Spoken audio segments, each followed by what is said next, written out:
আসসালামু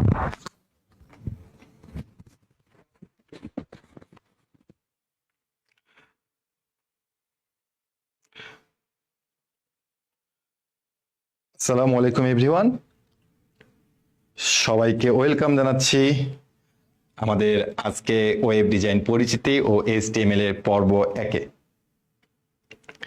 আশা করছি তোমরা সবাই অনেক ভালো আছো এবং সুস্থ আছো। তোমাদের সাথে আইসিটি আজকে প্রথম ক্লাসে দেখা হলো। তো আমি একটু আগে দেখি যে সবকিছু ঠিকঠাক আছে কিনা।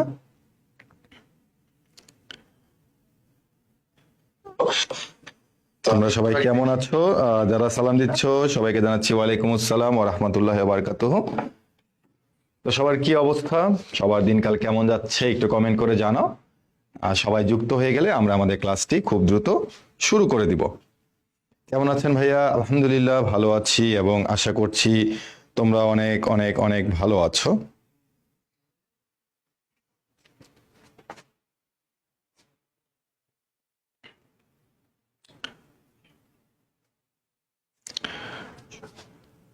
ওকে, ঠান্ডা লাগতেছে।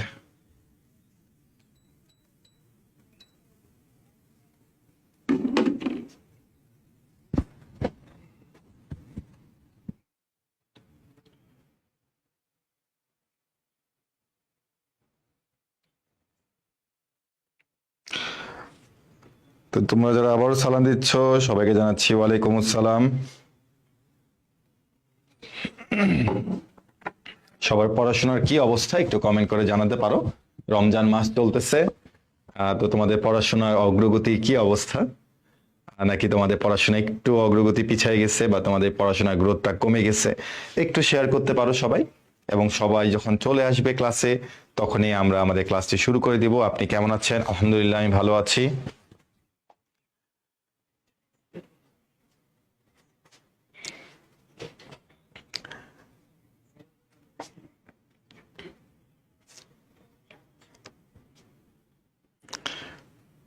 অনেকদিন পর ভাইয়ার ক্লাস করব, কতদিন পরে করতেছো?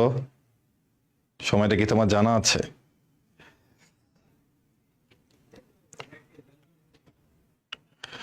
এই চ্যাপ্টারের উপর কয়টি ক্লাস লাগবে? খুবই সুন্দর একটি প্রশ্ন করেছো। তো এই চ্যাপ্টারের উপরে আমি আমার ইচ্ছা আছে এই চ্যাপ্টারের উপরে হচ্ছে 3টা ক্লাস নেওয়া। অর্থাৎ 1 হবে আজকে, এরপর হবে 2, এরপর হবে হচ্ছে 3, 2, 3। অর্থাৎ আমরা 3টা ক্লাসে আমরা আমাদের এই চ্যাপ্টারটি শেষ করে ফেলবো। তবে আগে একটু বলে দিই, আজকে ক্লাসে কিন্তু আমরা আমাদের অনেক কিছু মুখস্থ বিদ্যার মতো থাকবে। তো সেগুলো আজকে ক্লাসে থাকবে এবং যে জিনিসগুলো একটু বুঝে বুঝে করতে হবে এবং বুঝে বুঝে আমাদের কাজ করতে হবে এবং পড়তে হবে, সেগুলো হচ্ছে লেকচার নাম্বার 2 এবং লেকচার নাম্বার হচ্ছে 3-তে গিয়ে আমরা শিখবো। ঠিক আছে? তো আজকে আমাদের শুরুর দিকে ম্যাক্সিমাম টপিকসে তোমার একটু মুখস্থ করতে হয়। তো আমরা সেই টপিকগুলো আজকে দেখব এবং এখান থেকে সাধারণত বিভিন্ন জায়গাতে বিভিন্ন সময় বোর্ড পরীক্ষাতে এমসিকিউতে আসে এবং তোমরা ইতোমধ্যে টেস্ট পরীক্ষা দিয়েছো বা কলেজে পরীক্ষা দিয়েছো, তো সেগুলোতে তুমি দেখবে যে এমসিকিউতে আসছে এবং কোন টাইপের প্রশ্নগুলো ক বা খতে আসতে পারে সেগুলো আমি তোমাকে অবশ্যই ক্লাসের মধ্যে বলে দিব। তো মজার যদি পার্ট বলো তাহলে সেটা হচ্ছে আমাদের ক্লাস নাম্বার 2 এবং ক্লাস নাম্বার 3-তে থাকবে।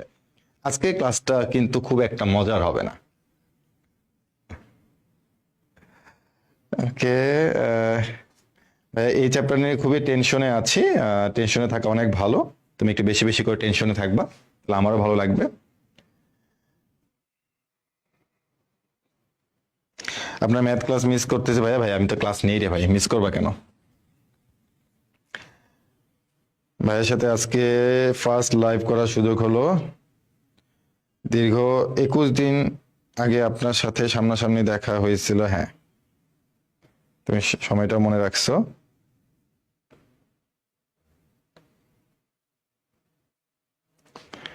জি ভাইয়া, ক্লাস শুরু করেন। ইয়েস, আমি তো ক্লাস শুরু করার জন্য এসেছি, ক্লাস শুরু হয়ে যাবে।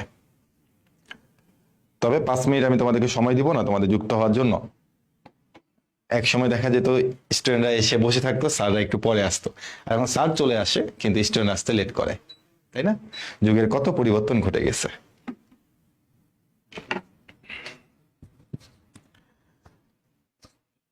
ভাই আইসিটি একদম পারি না। এত সুন্দর করে তুমি বললা যে আইসিটি একদম পারো না, এটা কোনো কথা? কেন আইসিটি পারবা না? আমি কোডিং ভালো পারি, কোডিং যদি ভালো পারো তাহলে তো খুবই ভালো, বন্দি পাশ ক্লাসে যোগাযোগ করবা, তোমাদেরকে একবারে নিয়ে নিবে যারা কোডিং ভালো পারো। তবে HTML পারলে হবে না, ওকে, অন্যান্য কোডিং ভালো পারতে হবে। ভাই যেগুলো মুখস্থ করতে হবে বলে দিয়ে অবশ্যই বলে দিব। কত ঘন্টা হবে ক্লাস? রাতে ক্লাস তো বেশিক্ষণ হয় না, রাতে ক্লাস কতক্ষণ হবে?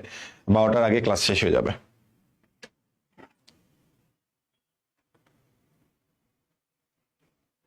না আজকে কি শুধু ক আর খ এর টপিক পড়ার ব্যাপারটা এরকম না, কারণ যেহেতু তোমাকে আমি শুরু থেকে পড়াবো, এখানে ক খ গ ঘ সবকিছুই থাকতে পারে, ঠিক আছে? অর্থাৎ ক্লাস শুধুমাত্র ক বা খ এর উপর এরকম কিন্তু আমি বলিনি। তোমার ক্লাস ক খ গ MCQ ঘ সবকিছুই থাকতে পারে আজকে ক্লাসে, ঠিক আছে? তো চলো আমরা হচ্ছে আমাদের পড়াশোনাটা শুরু করে দিই। তো প্রথমেই আমাদেরকে জানতে হবে আমাদের এই যে চ্যাপ্টারটা আছে ওয়েব ডিজাইন পরিচিত HTML, তো এই অধ্যায়ে আসলে কোন কোন টাইপ আছে এটা আমাদেরকে প্রথমে জানতে হবে যে কোন কোন টাইপ আছে। তো চলো আমরা একটু আগে জেনে নিই যে আমাদের আসলে এখানে কোন কোন টাইপ আছে। দেখো এখানে টাইপ 1 থেকে শুরু করে টাইপ 11 পর্যন্ত। তো আজকে আমরা কতটুকু পর্যন্ত পড়বো? আজকে আমরা টাইপ 1 করব, টাইপ 2, টাইপ 3, টাইপ 4, টাইপ 5 এবং টাইপ নাম্বার হচ্ছে 6। টাইপ নাম্বার 6 এ আমরা আসলে পুরোটা করব না, অল্প একটু দেখবো, খালি ফরম্যাটিং ট্যাগ গুলো দেখবো আজকে আমরা।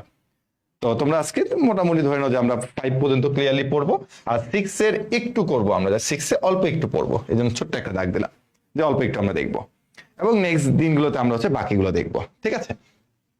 তো এখন তোমাদেরকে জানতে হবে এই যে এখানে 11টা টাইপ আছে, এই 11টা টাইপ কিন্তু আর মুখস্থ করা দরকার না। এই যে এখানে 11টা টাইপ আছে, এই 11টা টাইপের মধ্যে বিগত বোর্ড পরীক্ষায় যে প্রশ্নগুলো আসছিল সেগুলো তোমার 1 নাম্বার টাইপ থেকে আসলে কখনো ক বা খতে এসেছিল কিনা বা গ বা ঘতে আসছিল কিনা এগুলো তোমাদের জানতে হবে। তো প্রথমে আমরা এখানে তোমাকে জাস্ট টাইপগুলো এখানে সবাইকে আইডিয়া দিয়ে দিচ্ছি, এগুলো আসলে আমার পড়ার কোনো দরকার নাই।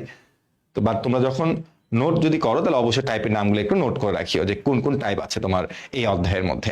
তো এরপর একটু খেয়াল করে দেখো যে আমাদের যে টাইপ 1 আছে, এই যে আমাদের যে টাইপ 1 আছে, এই টাইপ 1 থেকে আমাদের, তুমি কি খেয়াল করে টাইপ 1 আমাদের ওয়েব ডিজাইনের ছোটখাটো কিছু ধারণা আছে। তো এই জায়গাটাতে তুমি দেখবা যে সবসময় জন্য এই প্রথম টাইপটা থেকে জ্ঞানমূলক মানে হচ্ছে আমাদের সিকিউ কতে একটু বেশি আসে, এবং অনুধাবনমূলক মানে খতে এটা বেশি আসে 2 মার্কের জন্য। তারপরে আমরা দেখতেছি আমাদের টাইপ 1 হচ্ছে মোটামুটি ক আর খ এর জন্য ইম্পর্টেন্ট। কিসের জন্য ইম্পর্টেন্ট? জ্ঞানমূলকের জন্য ইম্পর্টেন্ট এবং অনুধাবনমূলকের জন্য ইম্পর্টেন্ট। তো অনুধাবনটা আমি 2 স্টার দিলাম, বাট জ্ঞানমূলকের জন্য অনেক বেশি ইম্পর্টেন্ট। আবার তুমি খেয়াল করে দেখো টাইপ নাম্বার 2, এই টাইপ নাম্বার 2 কিন্তু আমাদের জ্ঞানমূলকের জন্য অনেক ইম্পর্টেন্ট, আর এটার জন্য মোটামুটি ইম্পর্টেন্ট।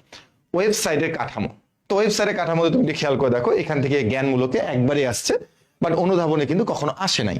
তাহলে এটা কোন জায়গাতে ইম্পর্টেন্ট? আমরা যদি একটু পরের স্লাইডে চলে যাই তাহলে আমরা টাইপ নাম্বার 3 যে মাত্র দেখলাম যে ওয়েবসাইটের কাঠামো, এটা হচ্ছে কয়ে একবার আসছে হয়তো ভুল করে, বাট ক্ষয়ে কখনো আসে নাই। কিন্তু এই 3 নাম্বার টাইপটা তুমি একটু খেয়াল করে দেখো, এটা আমাদের গ এবং ঘতে কিন্তু অনেকবার এসেছে। তাহলে আমরা টাইপ নাম্বার 3টা হচ্ছে আমাদের গ এবং ঘ এর জন্য আমরা মোস্ট ইম্পর্টেন্ট আকারে চিন্তা করতে পারি। এরপরে যদি তুমি টাইপ নাম্বার 4 এর কথা চিন্তা করো, টাইপ নাম্বার 4 কিন্তু তোমার জ্ঞানমূলকের জন্য অনেক ইম্পর্টেন্ট, আবার অনুধাবনমূলকের জন্য কিন্তু অনেক বেশি ইম্পর্টেন্ট। আর তুমি যদি চিন্তা করো টাইপ নাম্বার 4 কিন্তু গ বা ঘতে আসে না, তার মানে টাইপ নাম্বার 4 হচ্ছে শুধুমাত্র ক আর খ এর জন্য ইম্পর্টেন্ট। তার মানে বুঝতে পারতেছো এখান থেকে তোমাকে কিছু ডাটা মনে রাখতে হবে, আর ওই খ নাম্বারে আসলে তোমার 3-4 লাইন লিখলে তুমি কিন্তু খ নাম্বারের জন্য 2 মার্ক পেয়ে যাচ্ছ। তার মানে আমাদের টাইপ নাম্বার 4টা হচ্ছে মূলত ক আর খ এর জন্য খুবই ইম্পর্টেন্ট। তুমি এখানে যতগুলো টাইপ দেখতেছো তার মধ্যে দেখতেছো আমাদের 4 নাম্বার টাইপ থেকে ক আর খ তে পরীক্ষা সবচেয়ে বেশি প্রশ্ন আসছে। তার মানে এখান থেকে আমাদের ইনফরমেশনগুলো একটু মনে রাখতে হবে বেশি করে। এরপর আছে টাইপ নাম্বার 5।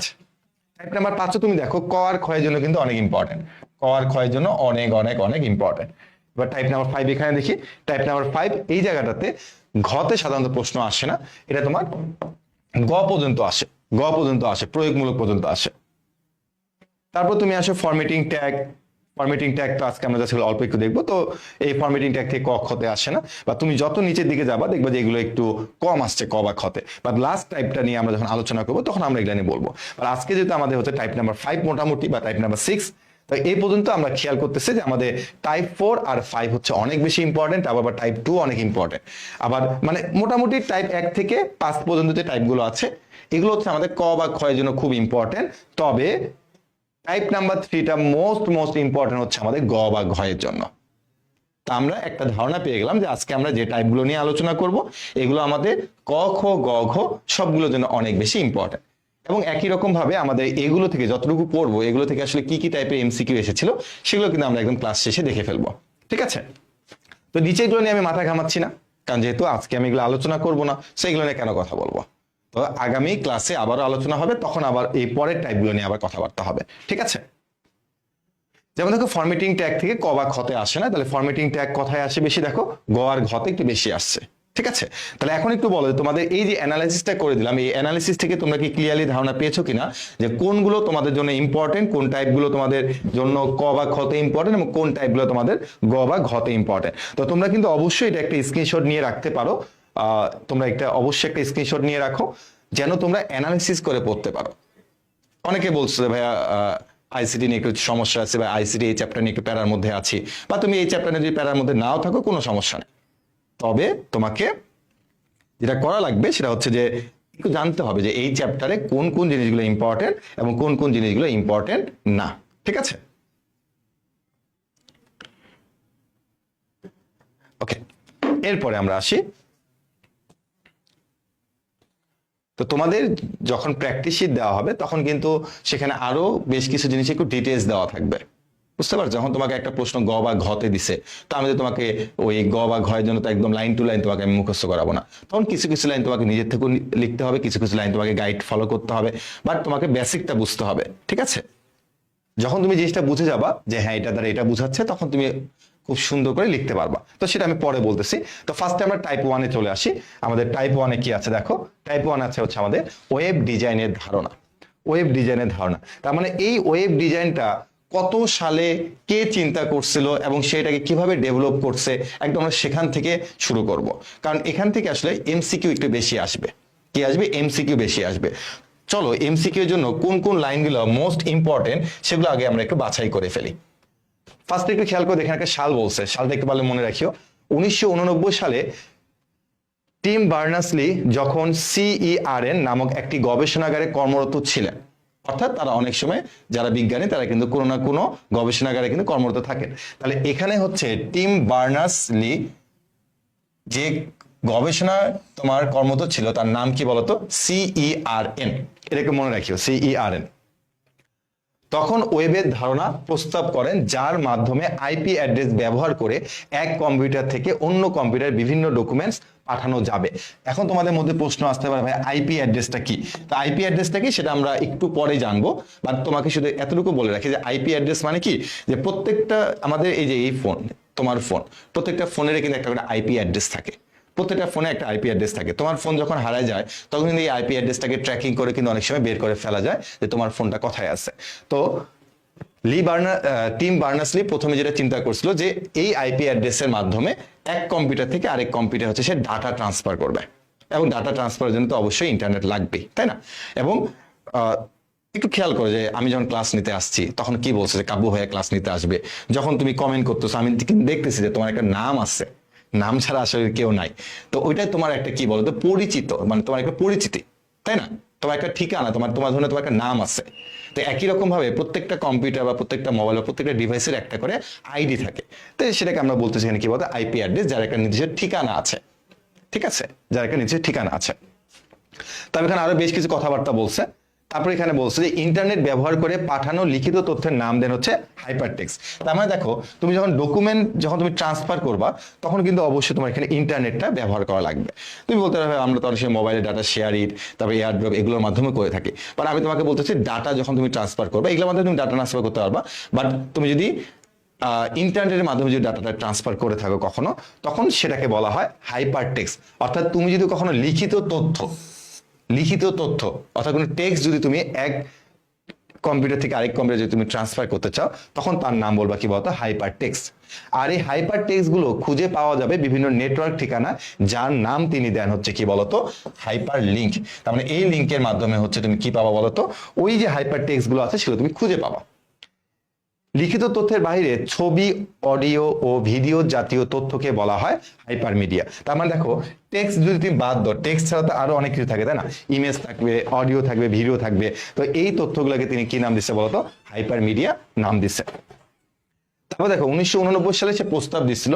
দেন 1990 সালে সে কি করছে দেখো, যে সহকর্মীদের সহযোগিতায় তার ধারণাটিকে আরেকটু সুগঠিত করে, ঠিক আছে, এবং এটাকে আরেকটু পুনরায় প্রস্তাব করে, এবং সে এখান থেকে একটা হচ্ছে ওয়েব ব্রাউজারে একটা ধারণা দেয়।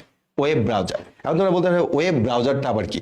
ওয়েব ব্রাউজারটা হচ্ছে যে তোমরা যখন আমাদের ওয়েবসাইটে যাও, তোমরা অনেক সময় ক্রোম ব্রাউজার ইউজ করো, তাই না? অনেকে তোমরা হচ্ছে সাফারি ব্রাউজার ইউজ করো, অনেকে তোমরা হচ্ছে মজিলা ইউজ করো। তো এক একজনে এক এক ধরনের ব্রাউজার ইউজ করো। তো ওই ব্রাউজারটাকে এখানে আমরা কি বলছি বলতো? যে ওয়েব ব্রাউজার বলতেছি। কি ব্রাউজার বলতেছে বলতো? ওয়েব ব্রাউজার বলতেছি। তার মানে এই জিনিসগুলো তোমরা হচ্ছে এমসিকিউ এর জন্য একটু মনে রাখবা, যেগুলোতে আমি একটু বোল্ড করে দিছি। তোমরা এগুলো কি করবো বলতো? এমসিকিউ এর জন্য একটু মনে রাখবা, ঠিক আছে? এমসিকিউ এর জন্য মনে রাখবা। এবার চলে আসছে হচ্ছে ওয়েব ব্রাউজার। এগুলো মাঝে মধ্যে সংজ্ঞা কতে চলে আসছে, যেমন দেখো এখানে সিবি মানে চিটাগাং বোর্ড 2023 সালে আসছিল। তার মানে কি? অবশ্যই এটা কি এমসিকিউতে আসছে, সরি কতে আসছিল। তার মানে কয়ের জন্য তোমার যতটুকু দরকার তুমি ঠিক ততটুকু লিখে দিবা এখানে। তো একটু খেয়াল করে দেখো, ওয়েব ব্রাউজার বলতে তারা কি বলতেছে? ওয়েব ব্রাউজার হচ্ছে এক ধরনের সফটওয়্যার যার সাহায্যে ওয়েব পেজ প্রদর্শন করা হয় তথা ওয়েব ব্রাউজিং করা যায়। পৃথিবীর বিভিন্ন দেশের সার্ভারে সংরক্ষিত পরস্পরের সাথে সংযোগযোগ্য ওয়েব পেজ প্রদর্শন করাকে ওয়েব ব্রাউজিং বলা হয়ে থাকে। কিছু ওয়েব ব্রাউজারের নাম তোমার এখানে লিখে দেওয়া আছে, এগুলো একটু লিখে দিবা। যেমন গুগল ক্রোম, অপেরা মিনি, তারপর internet explorer, Mozilla, safari, Firefox. Safari তোমার আইফোনে পাবা। তারপর তোমার মাইক্রোসফট এজ, এগুলোকে বলা হয় কি বলতো? ওয়েব ব্রাউজারে বেশ কয়েকটা নাম বলা হয়ে থাকে। তো দেখো ওয়েব ব্রাউজারটা আসলে কি? প্রথমত হচ্ছে যে এই ব্রাউজারের মধ্যে, বা তুমি যখন ওখানে যাবা, সাপোজ ধরে নাও যে তুমি এখন একটা ওয়েব ব্রাউজারে যাবা, তো এখানে গিয়ে তুমি তো অবশ্যই কিছু না কিছু একটা চাবা। কি চাইতে পারো? যে সাপোজ তুমি বলে যে ঠিক আছে আমি আজকে একটা ওয়েব ব্রাউজারে যাবো, গিয়ে আমি হচ্ছে বন্দি পাসলা দিয়ে সার্চ দিব। তো ওই যে তুমি বন্দি পাসলা দিয়ে যখন সার্চ দিবা, তখন তার নাম বলা হয় সার্চ ইঞ্জিন। অর্থাৎ তুমি সার্চ দিলা, তুমি তো সাপোজ তুমি একটা ব্রাউজারে ঢুকলা, তুমি অপেরা মিনিতে গেলা বা তুমি ক্রোম ব্রাউজারে গেলা, তো যাই তুমি কি করবে? ব্রাউজারে থাকবা নাকি অবশ্যই কিছু না কিছু দেখবা? তো কিছু দেখার জন্য তোমাকে সার্চ দিতে হবে। তো তার নাম হচ্ছে কি বলতো? Search engine. আর তুমি যখন ওটাকে স্ক্রল করে যখন তুমি এটাকে ব্রাউজিং করবা, তখন তাকে কি বলা হচ্ছে বলতো? ওয়েব ব্রাউজার বলা হচ্ছে। অর্থাৎ তুমি যে ব্রাউজারটা ইউজ করতেছো সেটাকে বলছে ওয়েব ব্রাউজার। আর সার্চ দেওয়ার পরে তুমি আবার যখন ব্রাউজিং করতেছো, তখন আমরা এইটাকে সার্চ দেওয়াটাকে কি বলছে বলতো?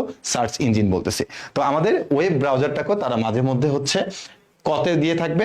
আবার অনেক সময় তারা বলতে পারে যে সার্চ ইঞ্জিন কি। দেখো সার্চ ইঞ্জিন তারা এখানে একটা সংজ্ঞা দিয়ে দিচ্ছে, তো এই সংজ্ঞাটা এখানে পড়ানোর মতো কিছু নাই। তবে কয়েকটা সার্চ ইঞ্জিনের নাম তোমাকে মনে রাখতে হবে, যেমন গুগল হচ্ছে একটা সার্চ ইঞ্জিন, বিনস হচ্ছে একটা search engine, Yahoo search engine, ask.com হচ্ছে একটা সার্চ ইঞ্জিন, পিপিলিকা এটা হচ্ছে বাংলা প্রথম একটা হচ্ছে সার্চ ইঞ্জিন। বাংলার প্রথম একটা সার্চ ইঞ্জিনের নাম হচ্ছে কি বলতো? পিপিলিকা। তার মানে আমরা শুধুমাত্র এখান থেকে যেটা মনে রাখতে পারি, জাস্ট সংজ্ঞাটা, শুধুমাত্র সংজ্ঞাটা আমরা মনে রাখতে পারি। আর হচ্ছে উদাহরণ আকারে দিলাম যে এরকম বেশ কয়েকটা আমাদের ওয়েব ব্রাউজার হচ্ছে গুগল ক্রোম, অপেরা, এগুলা। দেন একই রকম ভাবে সার্চ ইঞ্জিন কাকে বলে সংজ্ঞাটা লিখে দেবো। একই রকম ভাবে আমরা কয়েকটা উদাহরণ দিয়ে দেবো যে সার্চ ইঞ্জিনের মধ্যে কে কে আছে, গুগল আছে, ইয়াহু আছে, ask.com আছে, পিপিলিকা আছে। এই কয়েকটা উদাহরণ দিয়ে দিলে তুমি কিন্তু ক পেয়ে যাবে, মানে ফুল মার্ক কতে 1 নম্বর তুমি পেয়ে যাবে। অনেক সময় তোমাকে ক্ষত দিয়ে দিতে পারে যে ওয়েব ব্রাউজার এবং সার্চ ইঞ্জিন বলতে কি বুঝো, দেন তুমি দুটো সংজ্ঞা লিখে দিবা, উদাহরণ লিখে দিবা, তুমি নাম্বার পেয়ে যাবা। ঠিক আছে? তো এগুলো আসলে আমাদের মুখস্থ, এগুলো আমাদের আসলে কি বলতো? মুখস্থ করতে হবে। তারপর হচ্ছে কি বলতো? Web server. ওয়েব সার্ভার কি বলছে? ইন্টারনেটের সাথে যুক্ত প্রয়োজনীয় হার্ডওয়্যার ও সফটওয়্যার এবং নেটওয়ার্কিং সুবিধা সম্পন্ন কম্পিউটার, যার সাহায্যে ইন্টারনেট ব্যবহারকারীগণ তাদের চাহিদা অনুসারে ওয়েব সার্ভিস পেয়ে থাকেন, তাকে বলা হয় ওয়েব সার্ভার। যেমন কি দেখো, যে তুমি সাপোজ আমাদের বন্দি পাঠশালার ওয়েবসাইটে গেছো, আমাদের বন্দি পাঠশালা তুমি ওয়েবসাইটে গেছো। এখন তুমি বন্দি পাঠশালা ওয়েবসাইটে গিয়ে অবশ্যই তুমি কিছু না কিছু একটা চাও, নাহলে তুমি আমার ওয়েবসাইটে যাইতে না, তাই না? তো এখানে ধরে নাও যে সার্ভার আছে, সার্ভার, আর এখানে হচ্ছে আমরা, তাহলে এখানে বন্দি পাঠশালা আছে, আর এখানে হচ্ছে তুমি স্টুডেন্ট, তোমার নাম দিলাম, তুমি ক্লায়েন্ট, তোমাকে আমি ক্লায়েন্ট দিলাম, তোমাকে স্টুডেন্ট দিলাম। তো প্রথমত হচ্ছে কি হবে দেখো, যে আমরা প্রথমে আগে একটা ওয়েবসাইট তৈরি করব। ঠিক আছে? ওয়েবসাইট তৈরি করে আমরা একটা সার্ভারের মধ্যে রাখবো। তারপর সেখানে আমরা অনেক ডাটা ইনপুট করব। ঠিক আছে? আমাদের বন্দি পাঠশালা যত কোর্স আছে, বন্দি পাঠশালা যত ফ্রি প্রোগ্রাম আছে, সবকিছু আমরা হচ্ছে সার্ভারের মধ্যে ইনপুট করে রাখে দিব। এরপরে তোমরা যখন স্টুডেন্টরা যাবা, যাওয়ার পরে তোমরা ধরনের সার্চ দিলা বন্দি পাঠশালা, তারপর তোমার বন্দি পাঠশালার ভিতরে গেলা। এরপরে তোমার এইখানে তুমি সাপোজ পাওয়ার প্লে প্রোগ্রাম চাচ্ছ, তুমি তখন কি পাওয়ার প্লে প্রোগ্রামে যাবা বা পাওয়ার প্লে দিয়ে তুমি সার্চ করবা, সার্চ করলে তুমি আমাদের সার্ভারে চলে গেলা। তাহলে এই যে দেখো, তুমি পাওয়ার প্লে দিয়ে সার্চ করে তুমি আমাদের সার্ভারে চলে গেলা, বাট পাওয়ার প্লে দিয়ে তুমি সার্চ করে যদি কোনো কিছু না পাইতা, তাহলে তুমি আমাদের সার্ভারে যাইতে পারবা না। তাহলে তুমি যখন সার্চ করবা এবং আমাদের যখন তুমি সার্ভারে যাবা, এইটা আমাদেরকে কিন্তু আগে থেকে কিন্তু ইনপুট দিয়ে থাকা লাগবে, ব্যাকএন্ডে আমাদেরকে এটা আগে থেকে ইনপুট দিয়ে থাকা লাগবে, তাই না? না হলে তুমি আসলে সার্চ দিয়ে তুমি আমাদের সার্ভারে কোনো কিছু পাবা না। তার মানে দেখো যে তোমার যে প্রয়োজনীয় যে একটা সার্ভিস, এটা তুমি তখনই পাবা যখন হচ্ছে আমরা কি করব, ওই সার্ভারের মধ্যে সবকিছু আগে থেকে আপডেট দিয়ে রাখবো বা আপলোড দিয়ে রাখবো। তখন তুমি অ্যাকচুয়ালি সার্চ দিয়ে হোক বা যেভাবে হোক দেখো তুমি সেখান থেকে সার্ভিসটা পাবা। তার মানে আমরা এখানে সার্ভারে আগে থেকে বা কোনো একটা জায়গায় আমাদেরকে আগে থেকে সব তথ্য দিয়ে রাখতে হবে, দেন তোমরা যদি ওইখানে যাও তাহলে তোমরা সেখান থেকে হচ্ছে আউটপুট পাবা বা সার্ভিস পাবা, অন্যথায় কিন্তু পাবা না। একই রকম ভাবে আমাদের ক্লাসটা হয়ে যাওয়ার পরে আমাদের ওয়েবসাইট থেকে তুমি কিভাবে ক্লাসটা দেখবা, নিশ্চয়ই আমাদেরকে আমাদের সার্ভারের মধ্যে আপলোড দিয়ে রাখতে হবে সবকিছু। দেন তুমি যদি আমাদের কোর্সের ওই ক্লাসের মধ্যে যাও, তখন তুমি আমাদের ওখান থেকে পিডিএফ ডাউনলোড করতে পারবা, তুমি আমাদের ওখান থেকে হচ্ছে ক্লাস দেখতে পারবা। তো যদি আমরা ওই যদি আমরা কোনো একটা জায়গাতে যদি ওগুলো সংরক্ষণ করে না রাখি, তখন কিন্তু তুমি আসলে কোনো কিছু ইনপুট দিলে তুমি কিন্তু আউটপুট পাবা না। তো অ্যাকচুয়ালি তারা এখানে সেটাই বলতেছে যে ব্যবহারকারীগণ তাদের চাহিদা অনুসারে ওয়েব সার্ভিস পেয়ে থাকেন, তাকে বলা হয় ওয়েব সার্ভার।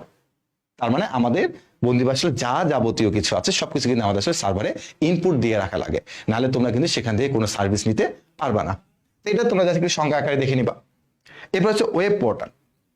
এরকম অনেক ওয়েব পোর্টাল তুমি পাবা, গুগলে সার্চ দাও বা যেখানে সার্চ দাও না কেন, বা তুমি যদি ইউটিউবেও যাও তো সেখান থেকে তুমি কি করতে পারবা, বা ফেসবুকে তুমি যদি যাও তুমি এখানে ভিডিও আপলোড দিতে পারবা, ইমেজ আপলোড দিতে পারবা, ভিডিও ডাউনলোড করতে পারবা, ইমেজ ডাউনলোড করতে পারবা, অর্থাৎ তুমি এই কাজগুলো করতে পারবা। তো সেটাকে বলা হচ্ছে কি বলতো, ওয়েব পোর্টাল। দেখো কি বলতেছে, ওয়েব পোর্টাল হলো এমন একটি ওয়েব নির্ভর ব্যবস্থা যেখানে গ্রাহকেরা মানে তোমরা আর কি, সেখানে আমিও থাকবো, ওয়েব ডকুমেন্টসের পাশাপাশি খুব সহজে তাদের প্রয়োজনীয় তথ্যাবলী আপলোড করতে পারবে এবং ডাউনলোড করতে পারবে এবং অন্যান্য সবাই পেতে পারে। এটাকে আমরা কি বলতেছি বলতো, ওয়েব পোর্টাল। যে তুমি আপলোডে দিতে পারবা বা তুমি ডাউনলোডও করতে পারবা, যে কোনো কাজ তুমি করতে পারবা, তখন সেটাকে নাম আমরা কি বলছে বলতো, ওয়েব পোর্টাল বলতেছে। তার মানে এগুলো হচ্ছে যে কোনো সময় তোমাকে তারা নাম্বারের জন্য দিয়ে দিতে পারে। তো তোমার কাজটা কি থাকবে, তোমার কাজটা থাকবে হচ্ছে এগুলো জাস্ট সংজ্ঞা আকারে মুখস্থ করে ফেলা। এরপর আমরা চলে আসি ওয়েবসাইটের প্রকারভেদ। তো প্রথমে আমাদের জানতে হবে আসলে ওয়েবসাইট কি বা ওয়েবসাইট কাকে বলে, ওয়েবসাইট কি বা ওয়েবসাইট কাকে বলে। তো এখানে আমি তিনটা সংজ্ঞা দিছি, তো প্রথম সংজ্ঞাটা আমরা ইউজ না করলেই বেটার। প্রথম সংজ্ঞায় বলা হয়েছে এক বা একাধিক ওয়েব পেজের সমষ্টিকে ওয়েবসাইট বলা হয়ে থাকে। একটা পেজকে আমরা সাধারণত এখানে ওয়েবসাইট বলছি, আমি এখানে কয়েকটা পেজকে আমরা মিক্সড করে একটা ওয়েবসাইট বলতেছি। তুমি যদি তোমার কোনো একটা বইয়ের কথা চিন্তা করো, তুমি যদি এখানে একটা বই আছে, বইটা না নিয়ে আসি, একটা বই আছে, তো এই বইটা তোমার একটা পেজ নিয়ে তো হয় না, এখানে তো অনেকগুলো পেজ থাকে, তাই না? অনেকগুলো পেজের সমন্বয়ে তুমি একটা বই পাও। তো এখানে একই রকম কথা, তুমি ওয়েবসাইট পাবা তখনই যখন এখানে একাধিক পেজের সমন্বয় থাকবে। এক বা একাধিক পেজের ওয়েব পেজের সমষ্টিকে আমরা বলতেছি কি বলতো, ওয়েবসাইট বলে থাকি। অথবা এখানে আরেকটা কথা বলছে যে একই ডোমেইন নেম এর অধীনে একাধিক ওয়েব পেজ সংযুক্ত থাকলে তাকে আমরা ওয়েবসাইট বলে থাকি। ওয়েব পেজ, ওয়েব পেজ মানে হচ্ছে একাধিক ওয়েব পেজ যুক্ত থাকবে। তুমি যদি আমাদের বন্দি পাঠশালা ওয়েবসাইটে যাও, তুমি দেখবে অনেকগুলো পেজ আছে, একটা হোম পেজ পাবা, একটা কোর্সে ক্লিক করবা, আবার তোমাকে একটা পেজে নিয়ে যাবে, আবার তুমি যে কোর্সটা ডিটেলস দেখতে চাও তোমাকে আরেকটা পেজে নিয়ে যাবে, মানে অনেকগুলো পেজ থাকে, তাই না? একটা পেজ দিয়েও হয়ে থাকে, ওটা আমরা ব্যক্তিগতভাবে ইউজ করবো, সেটা আমি তোমাকে একটু পরে দেখাচ্ছি। মানে সাধারণত ম্যাক্সিমাম ওয়েবসাইটের মধ্যে যে একাধিক পেজ নিয়ে আসলে হয়ে থাকে, সিঙ্গেল পেজ দিয়ে ওয়েবসাইট মানে সাধারণত ব্যক্তিগত মানুষটা ইউজ করে থাকে। বাট তুমি যদি প্রাতিষ্ঠানিক কোনো ওয়েবসাইটে যাও, তুমি দেখো অনেকগুলো পেজ আছে, একটা লিঙ্কে ক্লিক করে তোমাকে নতুন পেজে নিয়ে যাচ্ছে, ওখানে ক্লিক করলে আবার তোমাকে আরেকটা পেজে নিয়ে যাচ্ছে, তারপর তোমাকে পেজ সংখ্যা তারা বাড়ায়, যে কোনো প্রতিষ্ঠান পেজ সংখ্যা বাড়ায়, নতুন নতুন পেজে নিয়ে যাওয়ার চেষ্টা করে। তো এখানে এটাই বলছে দেখো যে ওয়েব পেজের সংযুক্ত থাকলে তাকে বলা হয় ওয়েবসাইট বলা হয় থাকে। এখন তোমার কাছে মনে হতে পারে ডোমেইন আসলে কি, ডোমেইন কি? ডোমেইনের ব্যাখ্যা আমরা একটু পরে জানবো, বাট তাও একটু বলে দিই ডোমেইন জিনিসটা কি। আমাদের বন্দি পাঠশালাতে তুমি যখন যাবা, তুমি দেখবা যে আমাদের বন্দি পাঠশালাটা এইভাবে লেখা আছে, বন্দি pathshala.com.bd। তাহলে এটাকে আমরা বলে থাকি হচ্ছে ডোমেইন, এবং এই ডোমেইনটা শুধুমাত্র বন্দি পাঠশালায় আছে, অন্য কারো তুমি এই ডোমেইনটা পাবা না। অর্থাৎ এই মানে মানুষের নাম কিন্তু একাধিক হতে পারে, যে আমার নামে আরেকজন থাকতে পারে, কিন্তু ওয়েবসাইটের ব্যাপারটা টোটালি ভিন্ন, যে সেম নামে তুমি একাধিক ওয়েবসাইট রাখতে পারবা না, সেম নামে তুমি একাধিক ওয়েবসাইট রাখতে পারবা না, তোমাকে একটাই রাখতে হবে। এবং তুমি তোমাকে এটা পারচেস করতে হবে, এই ডোমেইনটা তোমাকে পারচেস করতে হবে। এই ডোমেনটা তুমি যখন পারচেস করবা তখন একজন ব্যক্তি হচ্ছে একটা ডোমেন কিনতে পারে, তুমি চাইলে ওই সেম নামে আরেকটা ডোমেন কিনতে পারবা না। আরেকটা এখানে সংজ্ঞা দিয়ে দেওয়া আছে, তো পরীক্ষা যদি আসে তাহলে প্রথমটা আমরা ইউজ না করে আমরা হচ্ছে পরীক্ষার জন্য এই 2 নাম্বার বা এই 3 নাম্বার, এই 2 আর 3 এই দুটো সংজ্ঞা আমরা ইউজ করব। ঠিক আছে, সংজ্ঞা হচ্ছে আমরা এই দুটো ইউজ করব, যে কোনো একটা সংজ্ঞা ইউজ করব। যদি বলে ওয়েবসাইট কাকে বলে, তখন আমরা এই পরের 2টা সংজ্ঞা থেকে আমরা যে কোনো একটা সংজ্ঞা ইউজ করব। ঠিক আছে, এখন তারা বলছে এখানে ওয়েবসাইট হচ্ছে 2 ধরনের। ওয়েবসাইট হচ্ছে 2 ধরনের। কি কি ওয়েবসাইট? একটা হচ্ছে আমাদের স্ট্যাটিক ওয়েবসাইট, আর একটা হচ্ছে আমাদের ডাইনামিক ওয়েবসাইট। একটা হচ্ছে স্ট্যাটিক ওয়েবসাইট, আর একটা হচ্ছে কি ডাইনামিক ওয়েবসাইট। এখন ভাই স্ট্যাটিক ওয়েবসাইট আমরা চিনবো কিভাবে, ডাইনামিক ওয়েবসাইট আমরা চিনবো কিভাবে? ম্যাক্সিমাম যত প্রতিষ্ঠান থাকে তাদের ওয়েবসাইটগুলো ডাইনামিক ওয়েবসাইট হয়ে থাকে। ডাইনামিক মানে কি আর স্ট্যাটিক মানে কি সেটা আমরা এখন একটু দেখলে বুঝতে পারবো। প্রথমত হচ্ছে স্ট্যাটিক ওয়েবসাইট, বলছে ওয়েব ব্রাউজিং এর সময় যে সকল ওয়েবসাইটে কন্টেন্ট পরিবর্তন করা যায় না তাকে স্ট্যাটিক ওয়েবসাইট বলা হয়ে থাকে। যেমন আর স্ট্যাটিক ওয়েবসাইট তৈরি হয় কিভাবে, HTML বা CSS এই কোডগুলো ব্যবহার করে হচ্ছে তুমি এই স্ট্যাটিক ওয়েবসাইট তৈরি করতে পারবা। যেমন ব্যক্তিগত ওয়েবসাইট, ব্যক্তিগত ওয়েবসাইটটা কেন বলতেছে, সাপোজ ধরে নাও যে তুমি তোমার নামে একটা ওয়েবসাইট তুমি খুলবা, যেখানে তোমার জন্ম কত সালে হয়েছে, তারপরে তুমি কোন কত সালে স্কুলে ভর্তি হয়েছো, ওই স্কুলের প্রথম সাময়িক পরীক্ষা তোমার রেজাল্ট কি ছিল, তারপরে তুমি তোমার জীবনে কি কি করে আসছো, পূর্বের কাজগুলো তুমি লিখতেছো, বর্তমানে গুলো লিখতেছো, ভবিষ্যতে আবার কি করবা সেগুলো লিখতেছো। এখন তুমি একটু চিন্তা করে দেখো তো, এই যে তুমি একটা ওয়েবসাইট তৈরি করলে এক পেজের মধ্যে, তো এইখানকার ডাটাগুলো কি বারবার কি চেঞ্জ করা দরকার আছে? মানে আজকে থেকে 1 বছর পরে কি তোমার জন্মসাল কি পরিবর্তন করার প্রয়োজন আছে? তোমার স্কুলের নাম কি পরিবর্তন করা দরকার আছে? তোমার কলেজের নাম কি পরিবর্তন করা দরকার আছে? দরকার নাই, কারণ ওগুলো তো ফিক্সড, ওগুলো তো চেঞ্জ হবে না, ওগুলো তো ফিক্সড, ওগুলো চেঞ্জ হবে না। তো যেহেতু ওগুলো ফিক্সড, চেঞ্জ করার প্রয়োজন পড়তেছে না, তো এই জন্য বলা হয় যে এটা হচ্ছে স্ট্যাটিক ওয়েবসাইট, এবং এখানে হচ্ছে কন্টেন্ট পরিবর্তনের কোনো প্রয়োজন নাই বা কন্টেন্ট পরিবর্তন করা যায় না। যায় না মানে হচ্ছে প্রয়োজন পড়ে না আসলে। তো এটাকে আমরা বলতেছি কি বলতো, স্ট্যাটিক ওয়েবসাইট। আর স্ট্যাটিক ওয়েবসাইট সাধারণত ব্যক্তিগত কাজেই বেশি ইউজ করা হয়, যে আমি আমাকে নিয়ে একটা ওয়েবসাইট বানাবো, শুধুমাত্র আমার সবকিছু থাকবে, তার মানে আমার পূর্বের কাজগুলো তো আসলে পরিবর্তনশীল না, পূর্বে আমি ওগুলো করেই ফেলছি, তো ওই ডাটা তার পরিবর্তন করা দরকার নেই। তো এটাকে বলা হচ্ছে কি স্ট্যাটিক ওয়েবসাইট। আর একটা হচ্ছে ডাইনামিক ওয়েবসাইট। ডাইনামিক ওয়েবসাইটে মেন হচ্ছে ব্যবসায়িক যে ওয়েবসাইটগুলো সেটাকে আমরা বলি হচ্ছে ডাইনামিক ওয়েবসাইট, আর এটার কন্টেন্ট পরিবর্তন করা যায়। তুমি যদি কোনো ওয়েবসাইট থেকে যদি কোনো কিছু পারচেস করো, সাপোজ তুমি অনলাইন থেকে রকমারি থেকে তুমি একটা বই পারচেস করবা, তো মাঝে মধ্যে সেখানে অফার থাকে। এমন হইতে পারে তুমি আজকে একটা বই কিনছো 200 টাকা দিয়ে, হঠাৎ করে তুমি আগামীকাল বা আগামী 1 সপ্তাহ পরে একটা অফার দিয়ে তারা বইটার দাম 200 টাকা থেকে 190 টাকা বা 180 টাকা করে ফেললো। তার মানে কি, তারা তাদের ব্যবসায়িক কাজের উদ্দেশ্যে তারা তাদের ওই কন্টেন্টটা বা ওই প্রাইসটা হচ্ছে চেঞ্জ করতেছে, এবং এটা সবসময় হয়ে থাকে। তুমি যে কোনো একটা ব্র্যান্ড চিন্তা করো, যে কোনো একটা ব্র্যান্ড চিন্তা করো, অনলাইনে তুমি ইলিয়ানের কথা চিন্তা করো, তুমি রিচম্যান, তুমি দর্জি বাড়ি, এই ব্র্যান্ডগুলোর কথা তুমি চিন্তা করো, এক্সটাসি, তারা কি করে, তাদের একটা প্রোডাক্টের যে একটা দাম থাকে সাপোজ 2000 টাকা, তারা ঈদের পরে দেখবো ওই সেম প্রোডাক্টগুলো তারা হচ্ছে একটা সেলে দিয়ে দিবে 1100 টাকা 1200 টাকা দিয়ে তারা সেল করে দেবে, বিক্রি করে দিবে। তারপরে তাদের যে কন্টেন্টগুলো এগুলো কিন্তু ডে বাই ডে পরিবর্তনশীল। এবং একই সাথে তুমি চিন্তা করো যে তুমি যখন এখন নতুন যদি কোনো ওয়েবসাইটে যাও, সাপোজ আমি তোমাকে কাপড়ের ওয়েবসাইট দিয়ে বোঝাচ্ছি কারণ সামনে যেহেতু ঈদ, তুমি দেখবে যে তাদের ডে বাই ডে নতুন নতুন তোমার টি শার্ট অ্যাড হচ্ছে, নতুন নতুন পাঞ্জাবি অ্যাড হচ্ছে, তার মানে কি তাদের কন্টেন্টটা পরিবর্তনশীল। তো এই জন্য বলা হয় যে ডাইনামিক ওয়েবসাইটে তুমি হচ্ছে তোমার কন্টেন্টটাকে তুমি চেঞ্জ করতে পারবা। তুমি আমাদের ওয়েবসাইটে গেলে তুমি দেখবা যেখানে কিন্তু চেঞ্জ হচ্ছে, কোর্স চেঞ্জ হচ্ছে, কারণ আজকে তোমরা যারা পাওয়ার প্লে প্রোগ্রাম করছে পাওয়ার প্লে 25, বাট যারা পাওয়ার প্লে 21 ছিল তারা কিন্তু আমাদের এই কোর্স, আমাদের এই ওয়েবসাইট থেকে কিন্তু কোর্সটা কিনছে, কিন্তু তাদের কোর্সটা আজকে নাই, আজকে সেখানে 21-এর জায়গায় চেঞ্জ হয়ে 25 হয়ে গেছে। তার মানে এটাও কিন্তু আসলে ডে বাই ডে চেঞ্জ হচ্ছে। তার মানে এটা তখনই সম্ভব যখন এটা ডাইনামিক ওয়েবসাইট হয়ে থাকবে। ঠিক আছে, তো মূলত ব্যবসায়িক ওয়েবসাইট। এবার তোমাকে জানতে হবে হচ্ছে স্ট্যাটিক ওয়েবসাইট আর ডাইনামিক ওয়েবসাইটের মধ্যে আসলে পার্থক্যগুলো কি কি। এটা তোমার সাধারণত খতে তোমাকে যদি দেয় তাহলে এটা খতে দিবে, কিসে দিবে, ঈদের শপিং কার কত দূর, বা ঈদের শপিং করার দরকার নেই, আগে তোমরা পড়, এটা তুমি চিন্তা করতে পারো ক্ষয়ের জন্য। তো ক্ষয়ের জন্য তোমাকে যদি দেয়, এখানে অনেকগুলো পার্থক্য দেওয়া আছে, তুমি এখানে সর্বোচ্চ ক্ষয়ের জন্য 4টা পার্থক্য লিখলেই চলবে। এখন তোমার কাছে যে পার্থক্যগুলো বেশি সহজ মনে হয় তুমি সেগুলো লিখবা। একটা যদি ইয়েস হয় একটা না, আমরা জানি যে পার্থক্য যদি কখনো কেউ কাউকে লিখতে বলে এটা কম ওটা বেশি, এটা হইলে ওটা হবে না, ব্যাপারটা আসলে এরকমই। এবং তুমি মজার জিনিস দেখো, পিছন দিকে যদি শুরু করি যে ওয়েবসাইট তৈরিতে তুলনামূলক খরচ কম, কারণ দেখো এটা যদি তোমার একটা ব্যক্তির উপর নির্ভর করতেছে তার মানে তার ওয়েবসাইটে আসলে বেশি কিছু থাকা দরকার নেই। তার মানে কি যে এখানে খরচ কম হবে, তার মানে দেখো এটা যদি খরচ কম হয় তাহলে এটা কি হবে, বেশি হবে, সহজ হিসাব। তারপরে এই ধরনের ওয়েবসাইট মানে স্ট্যাটিক ওয়েবসাইটের মধ্যে তোমার এটা তৈরি করতে বা নিয়ন্ত্রণ করতে অনেক সহজ। নিয়ন্ত্রণ মানে কি, যে তুমি এটাকে তোমার কন্ট্রোলে রাখতে হবে, এটা খুবই সহজ। বাট তুমি যদি একটা ডাইনামিক ওয়েবসাইটের কথা চিন্তা করো, তার মানে এটা কিন্তু ওয়েবসাইট তৈরি এবং হচ্ছে নিয়ন্ত্রণ তুলনামূলক জটিল। তার মানে এটা সহজ হলে এটা কঠিন হবে। দুটা পার্থক্য তোমার হয়ে গেল। এখানে আরো কয়েকটা পার্থক্য আছে, তার মধ্যে তুমি আরো দুইটা সহজ পার্থক্য তুমি এখানে খুঁজে বের করো। যেমন স্ট্যাটিক ওয়েবসাইটে কন্টেন্ট নির্দিষ্ট থাকে, একটু আগে আমরা দেখলাম, আর এটা কি কন্টেন্ট পরিবর্তনশীল হয়ে থাকে।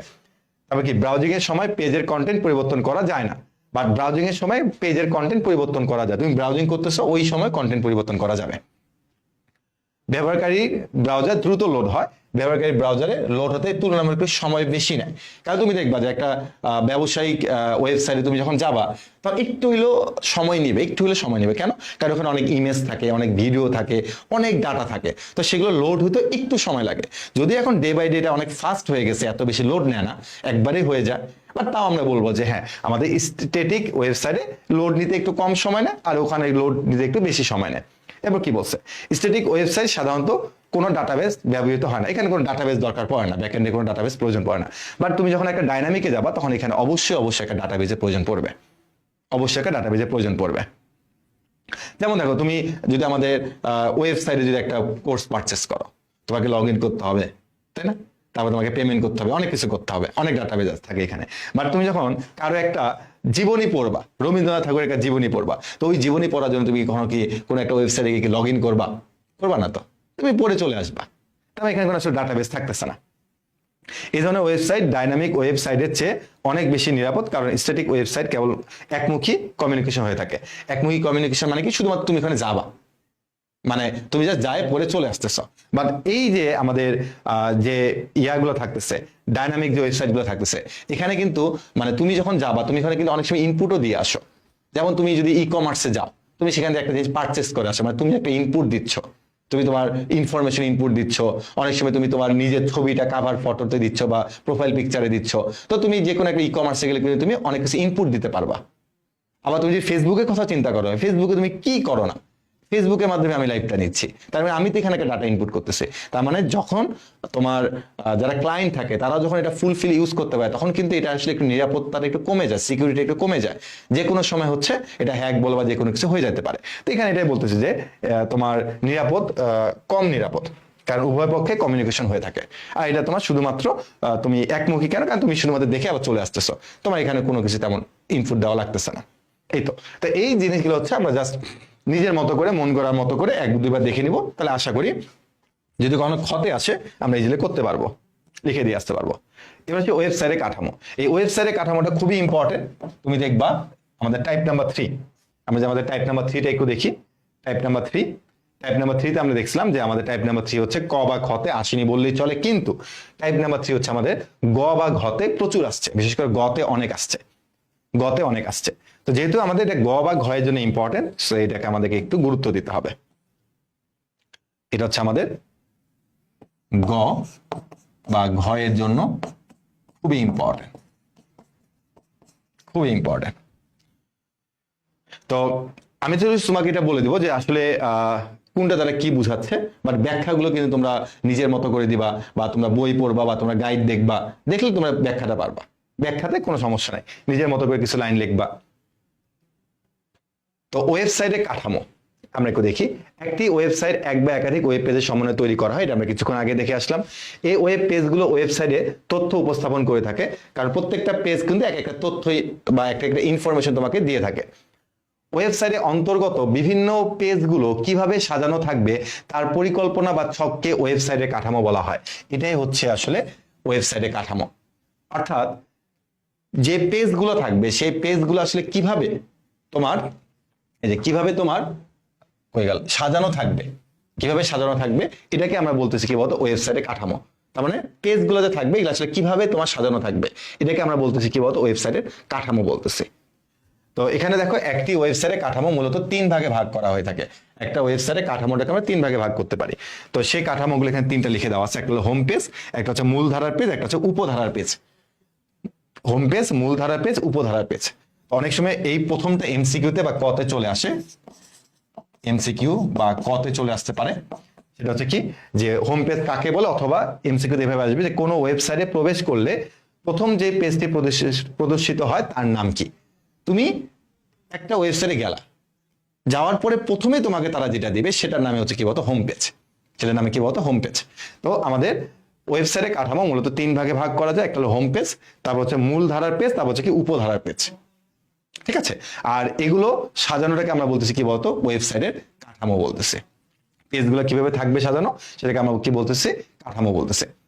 এবার চলে আসি যে ওয়েবসাইটের বৈশিষ্ট্য অনুযায়ী, ওয়েবসাইটের বৈশিষ্ট্য অনুসারে ওয়েবসাইটের কাঠামোকে আমরা 4 ভাগে ভাগ করে থাকি। ওয়েবসাইটে যে কাঠামো থাকবে এটাকে আমরা 4টি ভাগে ভাগ করে থাকবো। এখন কি কি ভাগ সেগুলো আগে তোমাকে জানতে হবে।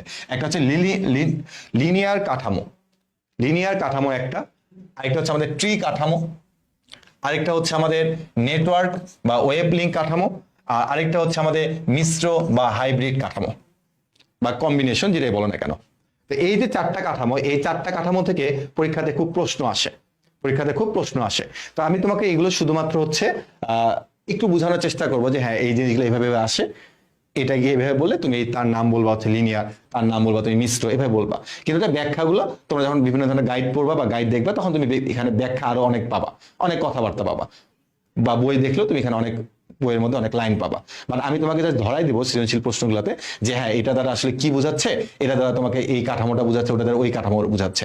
তো আগে যদি তুমি কাঠামোটা বুঝতে পারো তখন তুমি ওটা নিয়ে অনেক কথাবার্তা লিখতে পারবা, ঠিক আছে। তো ফার্স্টে আমরা চলে আসছে লিনিয়ার কাঠামো। তো লিনিয়ার কাঠামোটা আসলে কি, দেখো যখন কোনো ওয়েবসাইটে বিভিন্ন পেজগুলো একটি নির্দিষ্ট ক্রমানুসারে থাকে, একটি নির্দিষ্ট ক্রমানুসারে থাকে, একে অপরের সাথে যুক্ত থাকে, তখন ওই ওয়েবসাইটের কাঠামোকে বলা হয় লিনিয়ার কাঠামো। অর্থাৎ দেখো যে বিভিন্ন পেজগুলো একটি নির্দিষ্ট ক্রমানুসারে একে অপরের সাথে যুক্ত থাকে, তখন তাকে বলা হয় কি বলতো লিনিয়ার কাঠামো। তো সাপোজ একটু ধরে নাও যে তোমার একটা হোম পেজ আছে, হোম পেজ আছে, হোম পেজের সাথে আবার পেজ 1ও কানেক্টেড, আবার পেজ 2ও কানেক্টেড, অর্থাৎ লিনিয়ার ভাবে আছে। আগে হোম পেজ, তারপরে তুমি দেখলা পেজ 1, তারপর তুমি দেখলা পেজ 2, অর্থাৎ এখানে কোনো পেঁচানো কিছু নাই। আগে তুমি হোম পেজে ঢুকলা, তারপর দেখলে পেজ 1 লেখা, তুমি পেজ 1-এ চলে গেলা, তারপর আছে পেজ 2, তুমি পেজ 2-তে চলে গেলা, ঠিক একদম সহজ ভাবে একদম পাশাপাশি দেওয়া আছে। আগে হোম পেজ, তারপর তুমি দেখলা পেজ 1, ক্লিক করলা, তারপর তুমি দেখলা ওখানে আছে পেজ 2, মানে একদম সিকোয়েন্স অনুযায়ী ভাবে দেওয়া আছে। তখন তুমি তাকে বলতেছো কি বলতো লিনিয়ার কাঠামো।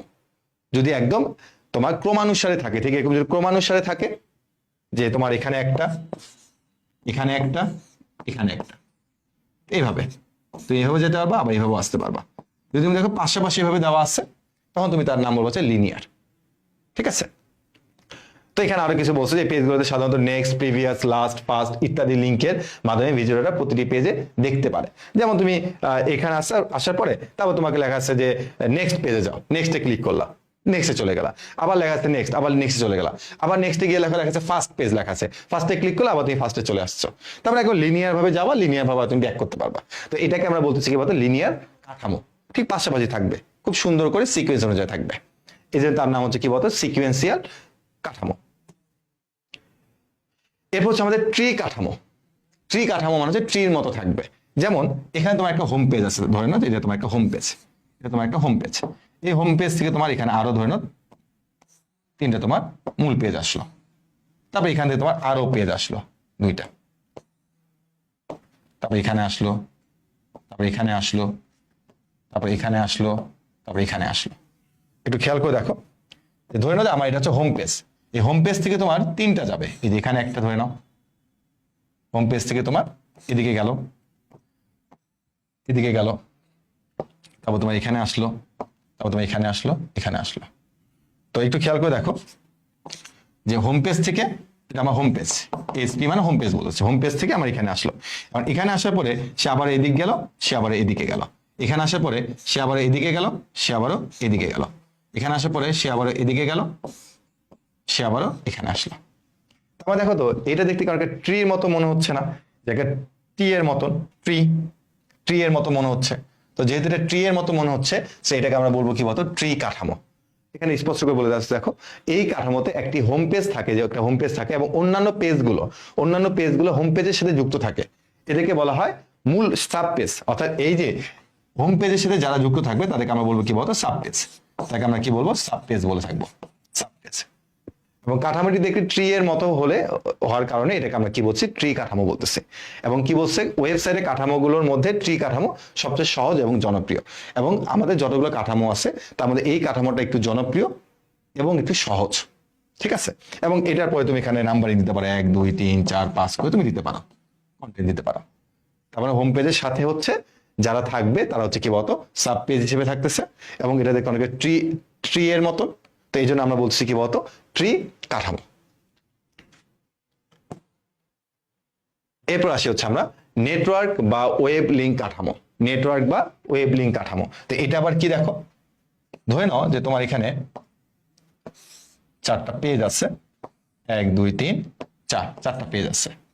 এখন তুমি এদের মধ্যে একটু কানেকশন তৈরি করতে যাচ্ছ, এদের মধ্যে তুমি এখন কানেকশন তৈরি করতে যাচ্ছ। এটার সাথে এটা কানেকশন তৈরি হলো, আবার এটার সাথে এটা কানেকশন তৈরি হলো, এটার সাথে এটাকে কানেকশন তৈরি করলাম, আবার এটার সাথে এটা কানেকশন তৈরি করলাম। এরপর আবার এটার সাথে আমি এটাকে কানেকশন তৈরি করলাম, এটার সাথে আমি এটাকে কানেকশন তৈরি করলাম। তুমি একটু খেয়াল করে দেখো তো, তুমি যে কোনো একটা পেজে যাও, সাপোজ তুমি এই পেজটাতে আসলা, তুমি চাইলে এই পেজ থেকে এই পেজে যেতে পারবা না? হ্যাঁ ভাইয়া পারবো। আবার তুমি এই পেজ থেকে এই পেজে যেতে পারবা, আবার তুমি এই পেজের সাথে এই পেজে যেতে পারবা। তার মানে দেখো একটা পেজ কিন্তু বাকি 3টা পেজের সাথে কানেকশন আছে। তার মানে তুমি এই পেজ থেকে তুমি চাইলে কিন্তু এই পেজে যেতে পারবা, আবার এই পেজ থেকে তুমি চাইলে কিন্তু এই পেজে যেতে পারবা, আবার এই পেজ থেকে তুমি এই পেজে যেতে পারবা। তাহলে কিন্তু তুমি যে কোনো পেজে থাকলে তুমি কিন্তু যে কোনো পেজে যেতে পারতেছো, যে কোনো পেজ থেকে তুমি যে কোনো পেজে যেতে পারতেছো। তো এই জন্য এই টাইপের যদি কোনো কাঠামো থাকে তখন তাকে বলা হয় কি বলতো, নেটওয়ার্ক কাঠামো। কি বলছে দেখো, এই ধরনের স্ট্রাকচার প্রত্যেকটি পেজের সাথে অন্য পেজগুলোর লিঙ্ক থাকে, যার ফলে ভিজিটররা যে কোনো পেজ থেকে অন্য যে কোনো পেজে ভিজিট করতে পারে। তুমি 1 নম্বর পেজ থেকে তুমি চাইলে 4 নম্বর পেজে ভিজিট করতে পারবা, আবার 4 নম্বর পেজ থেকে তুমি চাইলে 3 নম্বর পেজে ভিজিট করতে পারবা। তো এই ধরনের কাঠামোকে বলা হয় কি বলতো, নেটওয়ার্ক কাঠামো বলা হয় থাকে। তাই মনে রাখবা যে এরকম পেজ সংখ্যা যত বাড়বে, পেজ সংখ্যা যত বাড়বে এই কাঠামোটা তত বেশি কমপ্লেক্স হয়ে যাবে। তুমি দেখো, তুমি এখানে যদি একটা পেজ বাড়ায় দাও তখন কিন্তু দেখো এটা সেটাকে কানেক্ট করতে হবে, এটা সেটা কানেক্ট, মানে সবার সাথে আবার তোমাকে কানেক্ট করে দিতে হবে, সবার সাথে তোমাকে কানেক্ট করে দিতে হবে। তার মানে পেজ সংখ্যা যত বাড়বে এটা তত বেশি কমপ্লেক্স হয়ে যাবে, তত বেশি কঠিন হয়ে যাবে। আমার এটা কিন্তু জনপ্রিয়তার দিক থেকে কিন্তু হারাচ্ছে, মানে জনপ্রিয়তা কিন্তু হারাচ্ছে এটা। কারণ এটা দেখো, এটা জিনিসটা অনেক সহজ ছিল এবং জনপ্রিয় ছিল। আর এটা কি হয়ে গেছে বলতো, এটা তোমার যত পেজ বাড়বে তত জিনিসটা কি হয়ে যাবে বলতো, কমপ্লেক্স হয়ে যাবে। আমরা যদি আমরা এই নেটওয়ার্ক আর এই যে ট্রি কাঠামোর মধ্যে যদি আমরা কম্পেয়ার করি যে কোনটা বেশি ভালো, তখন আমরা কিন্তু ভাই অবশ্যই বলবো ট্রি কাঠামোটা বেশি ভালো।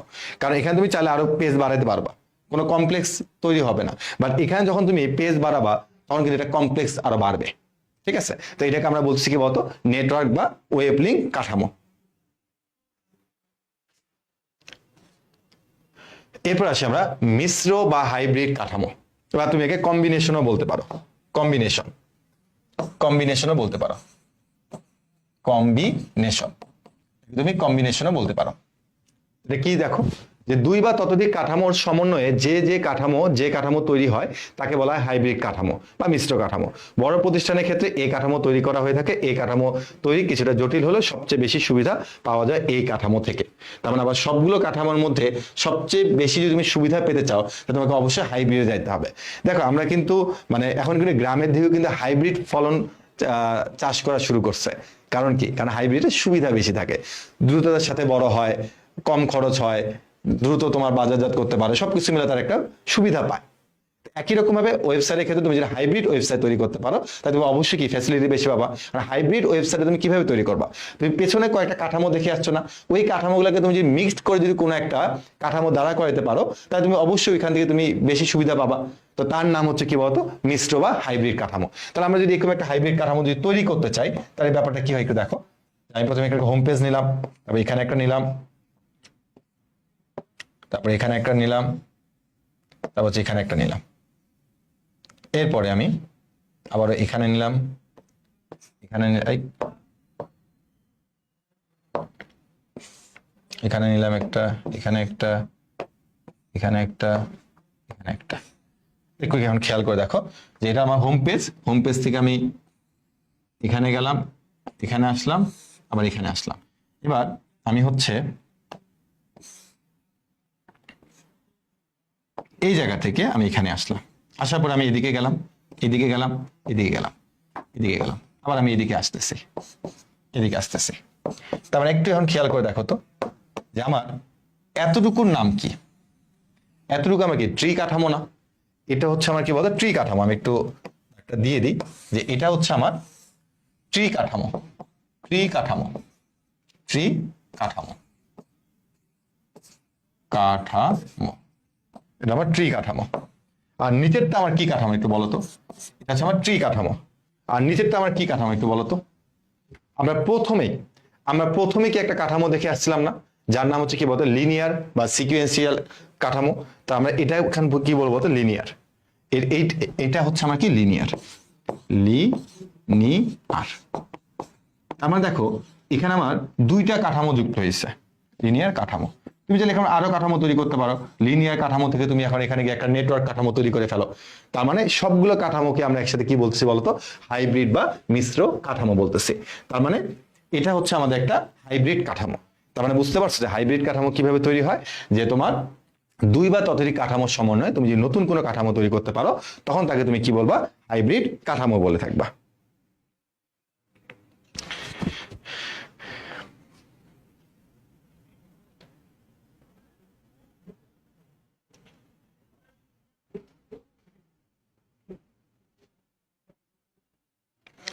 আচ্ছা, না লেখার সময় আসলে এটা তোমার লেখার কিছু নাই, এগুলো তোমার লেখার কিছু নাই, এগুলো তোমার বইয়ের মধ্যে তুমি পাবা, বইয়ের মধ্যে তুমি পাবা। তুমি জাস্ট খালি জিনিসগুলোকে বুঝো।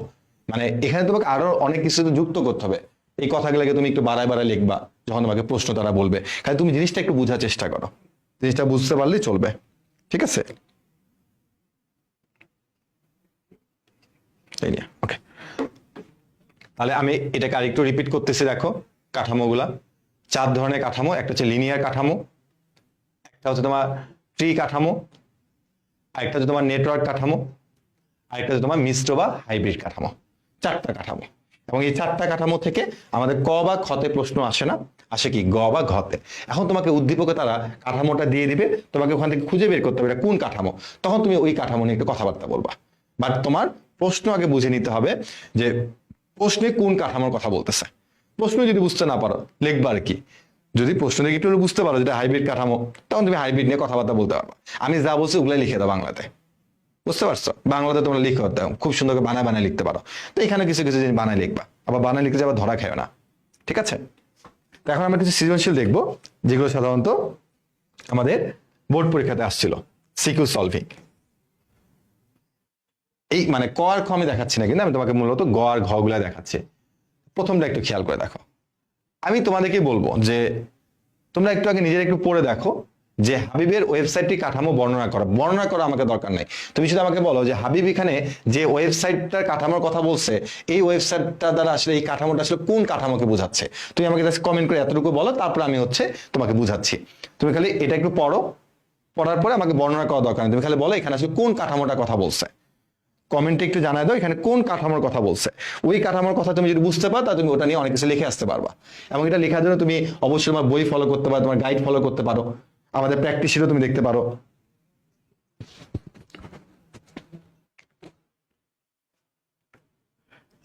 অর্পিতা শাহ, অর্পি, সবাই তো ঈদের শপিং নিয়ে কথা বলছিল, এখন সবাই চুপ কেন?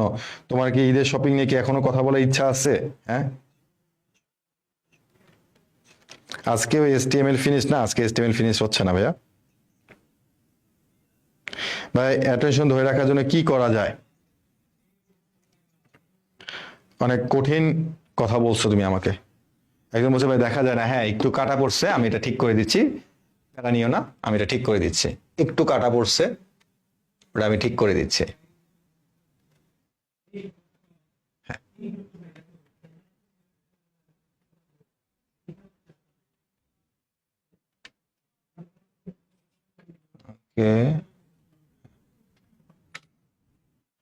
আশা করছি এখন ঠিক আছে। হ্যাঁ, একটু কাটা পড়ছিল, হ্যাঁ এরকম প্রবলেম হলে তোমরা বলবা।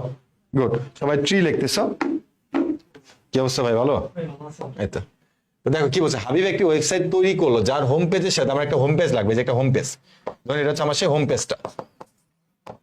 হোম পেজের সাথে 3টি মূল ওয়েব পেজ যুক্ত, আমার এটার সাথে কি 3টা মূল ওয়েব পেজ যুক্ত, একটা, দুইটা, তিনটা ওয়েব পেজ যুক্ত।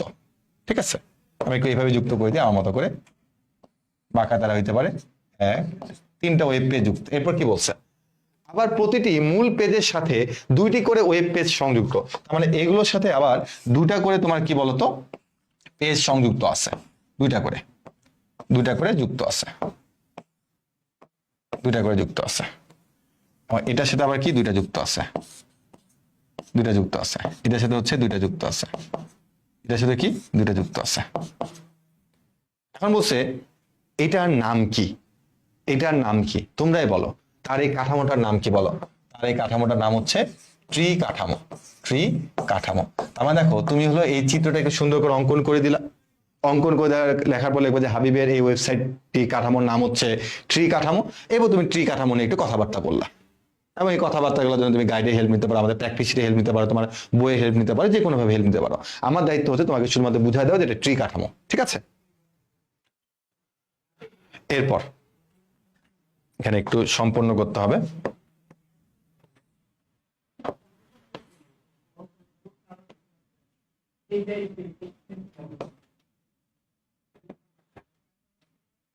ওকে, একটু খেয়াল করো কি বলছে। এখানে দুইটা উদ্দীপক দেওয়া আছে, চিত্র 1 চিত্র 2। উদ্দীপকের চিত্র 1 দেখে ওয়েবসাইটে কাঠামো ব্যাখ্যা করো। তোমাকে কাঠামোটা ব্যাখ্যা করতে বলছে। বাট প্রথম কথা হচ্ছে এটা দ্বারা কোন কাঠামো বুঝাচ্ছে, এটা দ্বারা কোন কাঠামোকে বুঝাচ্ছে, এটা দ্বারা কোন কাঠামোকে বুঝাচ্ছে।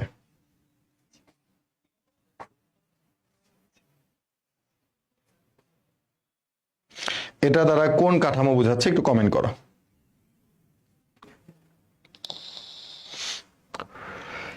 ওয়েব লিঙ্ক, একজন বলছে গাছ, তাই না?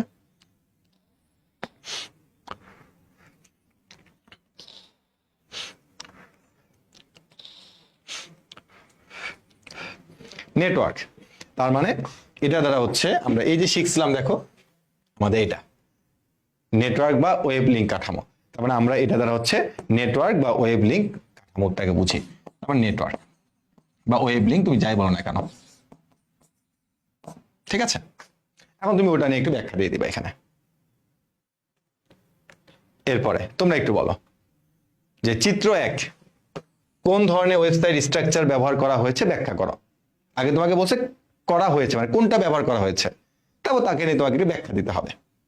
এখন বলো এটা কি হবে। নেটওয়ার্ক ওয়েব লিঙ্ক আমাদের চলে গেছে, এবার এটা বলো। ফার্স্ট একটু খেয়াল করো তো, এতটুকু স্ট্রাকচার দ্বারা কি বোঝাচ্ছে, যে এতটুকু স্ট্রাকচার দ্বারা কি বোঝাচ্ছে, লিনিয়ার। বলবা যে এতটুকু দ্বারা আমাদের লিনিয়ারকে বোঝায়। এবং পরের টুকু দ্বারা কি বোঝায়, এই যে এখান থেকে শুরু হয়েছে, তার মানে পরের টুকু যে এখান থেকে শুরু হয়েছে পরেরটা, এটা দ্বারা আমাদের কি বোঝাচ্ছে, এটা দ্বারা আমাদের বোঝাচ্ছে হচ্ছে ভাই ট্রি স্ট্রাকচার।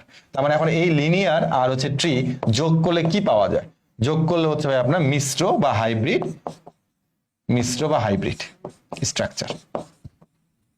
বুঝছো, এভাবে ব্যাখ্যা দিবা যে আমাদের প্রথম এই অংশটুকু দ্বারা হচ্ছে লিনিয়ারকে বোঝাচ্ছে, তারপর লিনিয়ার স্ট্রাকচার নিয়ে তুমি একটু কথাবার্তা বলে দিবা। তারপরে তোমার এই যে রেজাল্ট থেকে শুরু করে এটাকে হোম পেজ ধরবা, রেজাল্ট থেকে শুরু করে এখানে কি শুরু হচ্ছে, ট্রির মতো হচ্ছে, তার মানে তুমি তখন এখানে ট্রি স্ট্রাকচার নিয়ে কথা বলবা, ট্রি কাঠামো নিয়ে কথাবার্তা বলবা। তারপর বলে হ্যাঁ দুটাকে মিলে যুক্ত করে মিশ্র বা হাইব্রিড কাঠামো তৈরি হয়, এবং মিশ্র বা হাইব্রিড কাঠামোতে অনেক সুবিধা পাওয়া যায়, অনেক কথাবার্তা তুমি ভাই লিখে দিবা। তার মানে যখন তুমি এটা কম্বাইন বলতে, তখন তুমি লিনিয়ার নিয়ে কথাবার্তা বলবা, তুমি ট্রি নিয়ে কথাবার্তা বলবা, তুমি হচ্ছে মিশ্র বা হাইব্রিড নিয়ে কথাবার্তা বলবা। সবগুলো নিয়ে কথাবার্তা বললে পেজ 1 থেকে 1.5 পেজ হয়ে যাবে। আর 1.5 পেজের মতো লিখলে তুমি 3 নম্বরের মধ্যে 3 নম্বরে পেয়ে যাবা, ঠিক আছে। Hybrid, very good. এটা কি বলছে দেখো, উদ্দীপকের চিত্র 2 হচ্ছে এটা, ওয়েবসাইট কাঠামোটি বড় শিক্ষা প্রতিষ্ঠানের জন্য আদর্শ নয়, উক্তিটি সত্যতা যাচাইপূর্বক মতামত দাও। তার মানে এখানে বেশ কিছু কথাবার্তা লিখতে হবে। তুমি একটু চিন্তা করে বলো যে আমাদের এই চিত্র 2 এটা আসলে কোন কাঠামো, চিত্র 2 এটা কোন কাঠামো, চিত্র 2 হচ্ছে আমাদের লিনিয়ার কাঠামো। কারণ এই লিনিয়ার কাঠামো শুধুমাত্র হোম পেজ, তারপরে আবার তোমার নেক্সট পেজ, তারপর নেক্সট পেজ এরকম যদি হয়ে থাকে একটা বড় শিক্ষা প্রতিষ্ঠানের জন্য, তাহলে কি সেই বড় শিক্ষা প্রতিষ্ঠানটা কি কখনো উপরে উঠতে পারবে? কখনোই উঠতে পারবে না। তার মানে এটা কিন্তু আসলে আদর্শ নয়। তার মানে লিনিয়ার একটা যদি তুমি স্ট্রাকচার ইউজ করো একটা ওয়েবসাইটে, সেই লিনিয়ার স্ট্রাকচারটা কখনো একটা বড় শিক্ষা প্রতিষ্ঠান, কারণ যে বড় যে একটা ব্যবসায়িক প্রতিষ্ঠান হয়, নর্মাল যে একটা ব্যবসায়িক প্রতিষ্ঠান হয়, তাদের জন্য এটা কোনো আদর্শ নয়, তাদের জন্য এটা কখনো কি হবে না, আদর্শ নয়। কেন আদর্শ নয় তুমি এটা ব্যাখ্যা করে দেবে। আদর্শ নয় তার জন্য আমাদেরকে অবশ্যই হাইব্রিডে যাইতে হবে, মিশ্রতে যাইতে হবে, কারণ মিশ্রতে এই সুবিধা পাওয়া যায় যেটা আমাদের লিনিয়ারের সুবিধা নাই। বিভিন্নভাবে তুমি কথাবার্তা লিখে দিলা, এবং তুমি যখন এটা গাইডের মধ্যে দেখবা তারা তোমাকে এখানে দেখবা যে অনেক সুন্দর করে তারা বলছে কেন আদর্শ নয়। মানে আমাদেরকে জানতে হবে যে ওই স্ট্রাকচারটা কি ধরনের স্ট্রাকচার, ওটা হচ্ছে আমাদের একটা লিনিয়ার স্ট্রাকচার। ঠিক আছে, তারপর তুমি এটা নিয়ে বেশ কিছু কথাবার্তা বলে দেবা।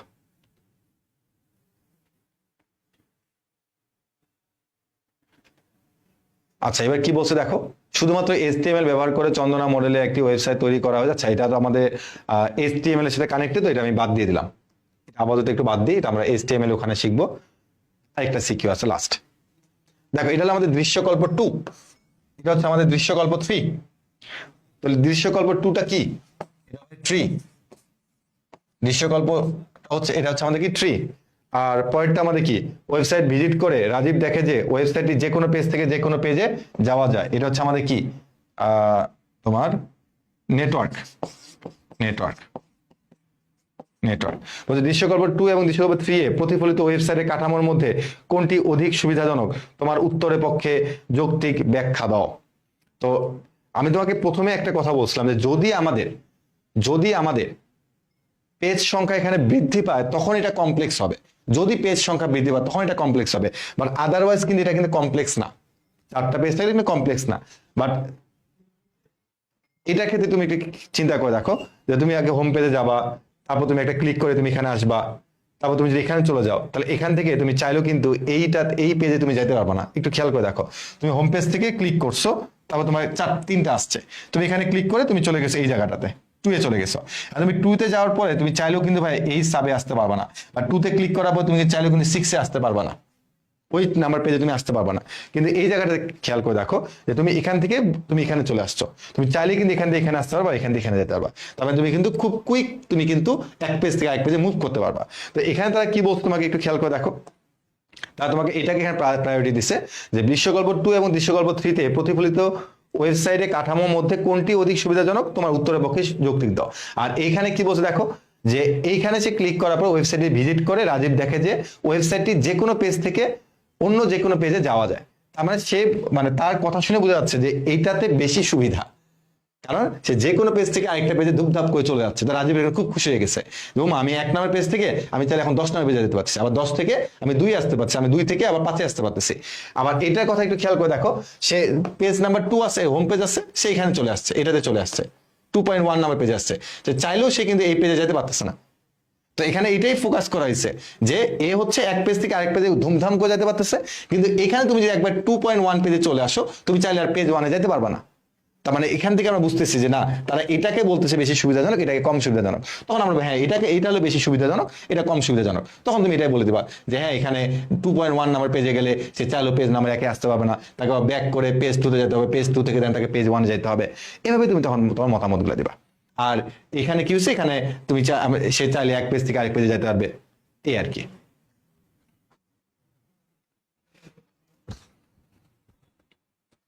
তার মানে আমাদের এটাতে বেশি সুবিধা, হ্যাঁ, সুবিধা বেশি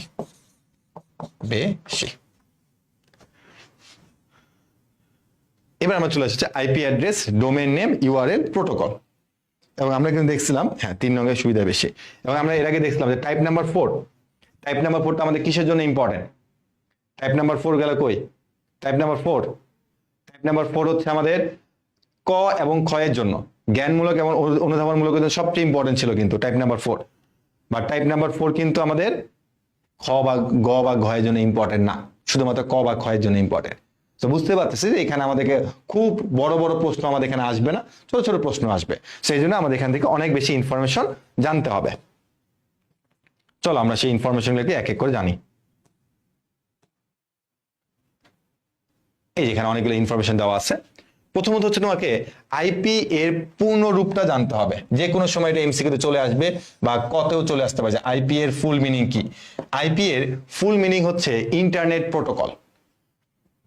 আইপি এর ফুল মিনিং কি? Internet protocol. বা আইপি কাকে বলে বা আইপি অ্যাড্রেস কি? ইন্টারনেটের সাথে সংযুক্ত প্রতিটি কম্পিউটারের জন্য একটি নির্দিষ্ট ঠিকানা থাকে, এই ঠিকানাকে বলা হয় আইপি অ্যাড্রেস। তোমাকে বলতে পারে যে আইপি অ্যাড্রেস কাকে বলে? তো তুমি আগে বলবো যে আইপি এর ফুল মিনিং বা পূর্ণরূপ হচ্ছে ইন্টারনেট প্রোটোকল, তারপর তুমি পরেরটা বলে দিলা যে প্রত্যেকটা কম্পিউটারে একটা করে ঠিকানা থাকে যার নাম হচ্ছে আইপি অ্যাড্রেস। শেষ, আর কিছু বলা দরকার নেই। এরপর তুমি দেখো যে এখানে দুইটা ভার্সন আছে, বর্তমানে দুইটা ভার্সন আছে। একটা হচ্ছে IPv4 ভার্সন, যেহেতু IPv4 এবং IPv6 দুইটা ভার্সন চালু আছে।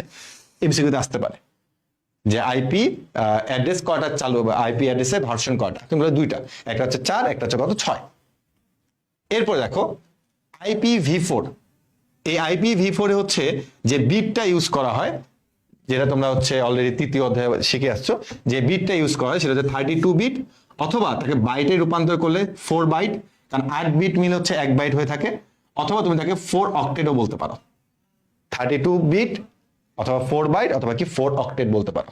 তার মানে এখানেও 8 বিট মানে হচ্ছে 1 অক্টেট। এরপরে প্রতিটি অক্টেটকে ডট দ্বারা পৃথক করা হয়। তার মানে প্রতিটি অক্টেটকে আমরা ডট দ্বারা পৃথক করব। প্রথম দুইটি অক্টেটকে নেটওয়ার্ক আইডি এবং পরের হবে পরের দুইটি অক্টেটকে হোস্ট আইডি বলা হয়ে থাকে। তার মানে আমরা যদি এখানে 4টা যদি লিখি, অক্টেট আকারে প্রকাশ করছি আমরা এটাকে, 1 2 3 4 অক্টেট আকারে প্রকাশ করা হয়েছে এখানে। তো এখানে প্রথম যে দুইটা আছে এই দুটার নাম হচ্ছে কি বলতো, নেটওয়ার্ক আইডি। এই দুটার নাম কি, নেটওয়ার্ক আইডি। এবং পরে যে দুটো অক্টেট থাকতেছে এদের নাম কি বলতো, হোস্ট আইডি। তার মানে প্রথম দুইটা অক্টেটের নাম হচ্ছে নেটওয়ার্ক আইডি, আর পরে দুটো অক্টেটের নাম হচ্ছে কি বলতো, হোস্ট আইডি। এবং এই অক্টেটটাকে তুমি চাইলে এটাকে হচ্ছে দশমিকে প্রকাশ করতে পারো। এই অক্টেটটাকে কিসে প্রকাশ করতে পারো, দশমিকে। তাহলে এই অক্টেটটাকে তুমি যখন দশমিকে প্রকাশ করবা, তখন অক্টেটটা দশমিকে প্রকাশ করলে ঠিক এটা হবে 192.168.15.5। তার মানে তুমি এই আইপি অ্যাড্রেস গুলাকে অক্টেটে প্রকাশ করতে পারবা, দশমিকে প্রকাশ করতে পারবা, যে কোনো কিছুতে প্রকাশ করতে পারবা। তুমি একটা জিনিস খেয়াল করে দেখবা যে তোমাদের বাসায় যাদের ওয়াইফাই আছে, তো ওয়াইফাই যারা তোমাকে প্রোভাইড করছে ওদেরকে একটু তুমি বলবা যে আপনাদের যে সার্ভারটা আছে এই সার্ভার লিঙ্কটা দেন। তোমাদের যারা ওয়েবসাইট, তোমাদের যারা ওয়াইফাই যারা তোমাদেরকে দিয়ে থাকে তাদেরকে বলবো যে আপনাদের সার্ভারটা দিয়ে দেন। তখন দেখবে যে তারা তাদের সার্ভার লিঙ্কটা এইভাবে দিয়ে থাকে যে 192.168. এরকম দিয়ে থাকে। তাদের সার্ভারটা কিন্তু এইভাবে তোমাকে দশমিক আকারে দিয়ে থাকে। তুমি কখনো তাদের সার্ভার যদি চাও, তুমি দেখবে তারা সার্ভার তোমাকে এভাবে দিবে। যে কোনো তুমি যদি ওয়াইফাই এর লোক দেখা যায় তাদের সার্ভারটা চায়, তারা তোমাকে বলবে সার্ভার হচ্ছে তাদের এটা। ঠিক আছে, তো আমরা দেখলাম যে এই আইপি অ্যাড্রেসটাকে আমরা হচ্ছে অক্টেটে প্রকাশ করতে পারি, আমরা হচ্ছে কি বলতো দশমিকে প্রকাশ করতে পারি। তবে কি বলছে দেখো, IPv4 1981 সালে আবিষ্কৃত হয় এবং সাধারণত ডেসিমাল ফরম্যাটে লেখা হয়। এই যে ডেসিমাল ফরম্যাট হচ্ছে এটা। তা আমরা সাধারণত এত বড় আকারে কেউ লিখবে না, অক্টেট ফরম্যাটে কেউ লিখবে না, সে সহজতায় লিখবে। সাধারণত দশমিকে ডেসিমেলে প্রকাশ করা হয়ে থাকে, মনে রাখার সুবিধাতে দশমিকে প্রকাশ করা হয়ে থাকে। এটা হলো IPv4। এবার IPv6 হচ্ছে 128 বিট দিয়ে থাকে। এখানে যেমন তোমার 32 বিট, এখানে কত 128 বিট। এর সাহায্যে 2^128টি অদ্বিতীয় অ্যাড্রেস তৈরি করা যায়। মানে এক অ্যাড্রেসের সাথে আরেকটা অ্যাড্রেস মিল থাকবে না। আর এটা কত সালে আবিষ্কৃত হয় সেটা একটু দেখে রাখবা। আর এটা হচ্ছে কোন ফরম্যাটে লেখা হয়, হেক্সাডেসিমেলে লেখা হয়। ওটা যেমন তোমার ডেসিমেলে লেখা হয়, এটা হচ্ছে হেক্সাডেসিমেলে লেখা হয় থাকে। এখানে যেমন দেখো যে IPv6 128 বিট এবং এর সাহায্যে 2128 এতটি হচ্ছে অদ্বিতীয় অ্যাড্রেস তৈরি করা যায়। তাহলে এটা কতগুলো অ্যাড্রেস তৈরি করা যায়, এটা হচ্ছে 2 এর উপরে 32, এতগুলো হচ্ছে অদ্বিতীয় অ্যাড্রেস তৈরি করা যায়। অদ্বিতীয় অ্যাড্রেস মানে কি, এক অ্যাড্রেসের সাথে আরেকটা অ্যাড্রেস মিল থাকবে না। তার মানে বুঝতে পারতেছো এখানে অনেকগুলো তুমি চাইলে অ্যাড্রেস তৈরি করতে পারবা। তো এই ইনফরমেশনগুলো আমাদের মনে রাখতে হবে। কি কি ইনফরমেশন, আইপি অ্যাড্রেস কাকে বলে, আইপি অ্যাড্রেসের ফুল মিনিং, তারপর বর্তমানে কয়টা ভার্সন চালু আছে, দুইটা ভার্সন, একটা হচ্ছে V4, একটা হলো V6। তারপর হচ্ছে তোমার V4 এর মধ্যে 32 বিট, বিটটাকে তুমি বাইট বা অক্টেটে রূপান্তর করতে পারো। IPv4 গেল। এবার IPv6 যদি তুমি চিন্তা করো, এখানে 32 বিট, বাট এখানে কি 128 বিট। আর এটার সাহায্যে 2^32 এরকম এতগুলো তুমি হচ্ছে অভিন্ন বা এরকম তুমি এতগুলো অদ্বিতীয় অ্যাড্রেস তৈরি করতে পারো, ভিন্ন ভিন্ন অ্যাড্রেস তৈরি করতে পারো। আর এখানে হচ্ছে 2 এর উপরে 128, এই বিটটা তুমি এখানে দিয়ে দিবা, তাহলে এতগুলো তুমি অ্যাড্রেস তৈরি করতে পারবা। আর অক্টেটের মধ্যে হচ্ছে সাধারণত অক্টেট অথবা তুমি হচ্ছে ডেসিমেলে লেখার ফর্মেট হচ্ছে ডেসিমেল বা অক্টেট। তো সবসময় যেন ডেসিমেলটা লেখা হয়ে থাকে, অক্টেটটা লেখা হয় না। আর ভি সিক্সে কোন ফরম্যাটে লেখা হয়ে থাকে? V6 মানে হেক্সা, ঠিক আছে, হেক্সা ডেসিমেলে ফরম্যাটে লেখা হয়ে থাকে। এই কিছু ইনফরমেশন তোমাকে এমসিকিউ বা ক বা খ এর জন্য তোমাকে মনে রাখাই লাগবে, ঠিক আছে, মনে রাখাই লাগবে। এখন তুমি একটু চিন্তা করে দেখো, এই যে আইপি অ্যাড্রেসটা, এই আইপি অ্যাড্রেসটা তোমার কাছে কি সহজ লাগতেছে নাকি কঠিন লাগতেছে? এই আইপি অ্যাড্রেসটা তোমার কাছে সহজ লাগতেছে নাকি কঠিন লাগতেছে? তো ভাই অবশ্যই একটু কঠিন লাগতেছে মনে হয়, কারণ একটা নাম্বার দিয়ে ডট ডট দিয়ে কেমন যেন একটু কঠিন কঠিন লাগতেছে। তো এই যে আইপি অ্যাড্রেসটা আছে, এই আইপি অ্যাড্রেসটা তুমি এখন সব জায়গাতে খুব একটা বেশি ইউজ করতে দেখবা না। তুমি এখন দেখবা যে ডোমেইন, ওই আইপি অ্যাড্রেসের রিপ্লেসে আসছে কি বলতো? ডোমেন। কি বলছো একটু খেয়াল করে দেখো, আইপি অ্যাড্রেস মনে রাখা কষ্টকর, মনে রাখা কষ্টকর। তুমি যেমন বেশ কয়েকটা ওয়েবসাইটের নাম এখন চাইলে বলতে পারবা, ব্র্যান্ডের যদি নাম বলতে বলি তুমি রিচম্যান, এক্সটাসি, আরং, এদের তুমি ওয়েবসাইটের নাম বলতে পারবা। বা যদি তোমাকে আমি বলতাম যে ওই যে আইপি অ্যাড্রেসটা মনে রাখো, জীবনে কেউ মনে রাখতে পারতা না। তার মানে কি, মনে রাখার সুবিধাটা হচ্ছে কি নাম দিয়ে, কি দিয়ে? অ্যালফাবেটিক বা নাম দিয়ে মনে রাখাটা অনেক সুবিধাজনক। তো এই জন্য এখানে বলছে কি দেখো, আইপি অ্যাড্রেসটা মনে রাখা অনেক কষ্টকর, তাই আইপি অ্যাড্রেস মনে রাখার সুবিধার্থে পরবর্তীতে ডিএনএস মানে হচ্ছে ডোমেইন নেম সিস্টেম চালু করা হয়। আইপি অ্যাড্রেস এর আলফা নিউমেরিটিক ঠিকানাকে ডোমেইন নেম বলা হয়ে থাকে। অর্থাৎ তাদের হচ্ছে নাম দিয়ে, তাদের নাম দিয়ে হচ্ছে এখন আমরা হচ্ছে আইপি অ্যাড্রেসটাকে আমরা এখন কানেক্ট করব ডোমেইন দিয়ে। তার মানে আইপি অ্যাড্রেসটা মনে রাখা কষ্ট সাধন বলে সেটাকে একটু তোমার মডিফাই করে কি আনা হচ্ছে? ডিএনএস। আর ডিএনএস এর ফুল মিনিং কি? ডোমেইন, এন মানে হচ্ছে নেম, আর এস মানে হচ্ছে কি বলতো? সিস্টেম। Domain name system. আর এখন ডোমেইন তাহলে কোনটা? তুমি যে কোনো একটা ওয়েবসাইটে যাবা, দেখবা তাদের নাম আছে, যেমন আমাদের বন্দি পাঠশালার নাম কি? বন্দি পাঠশালা, বন্দি পাঠশালা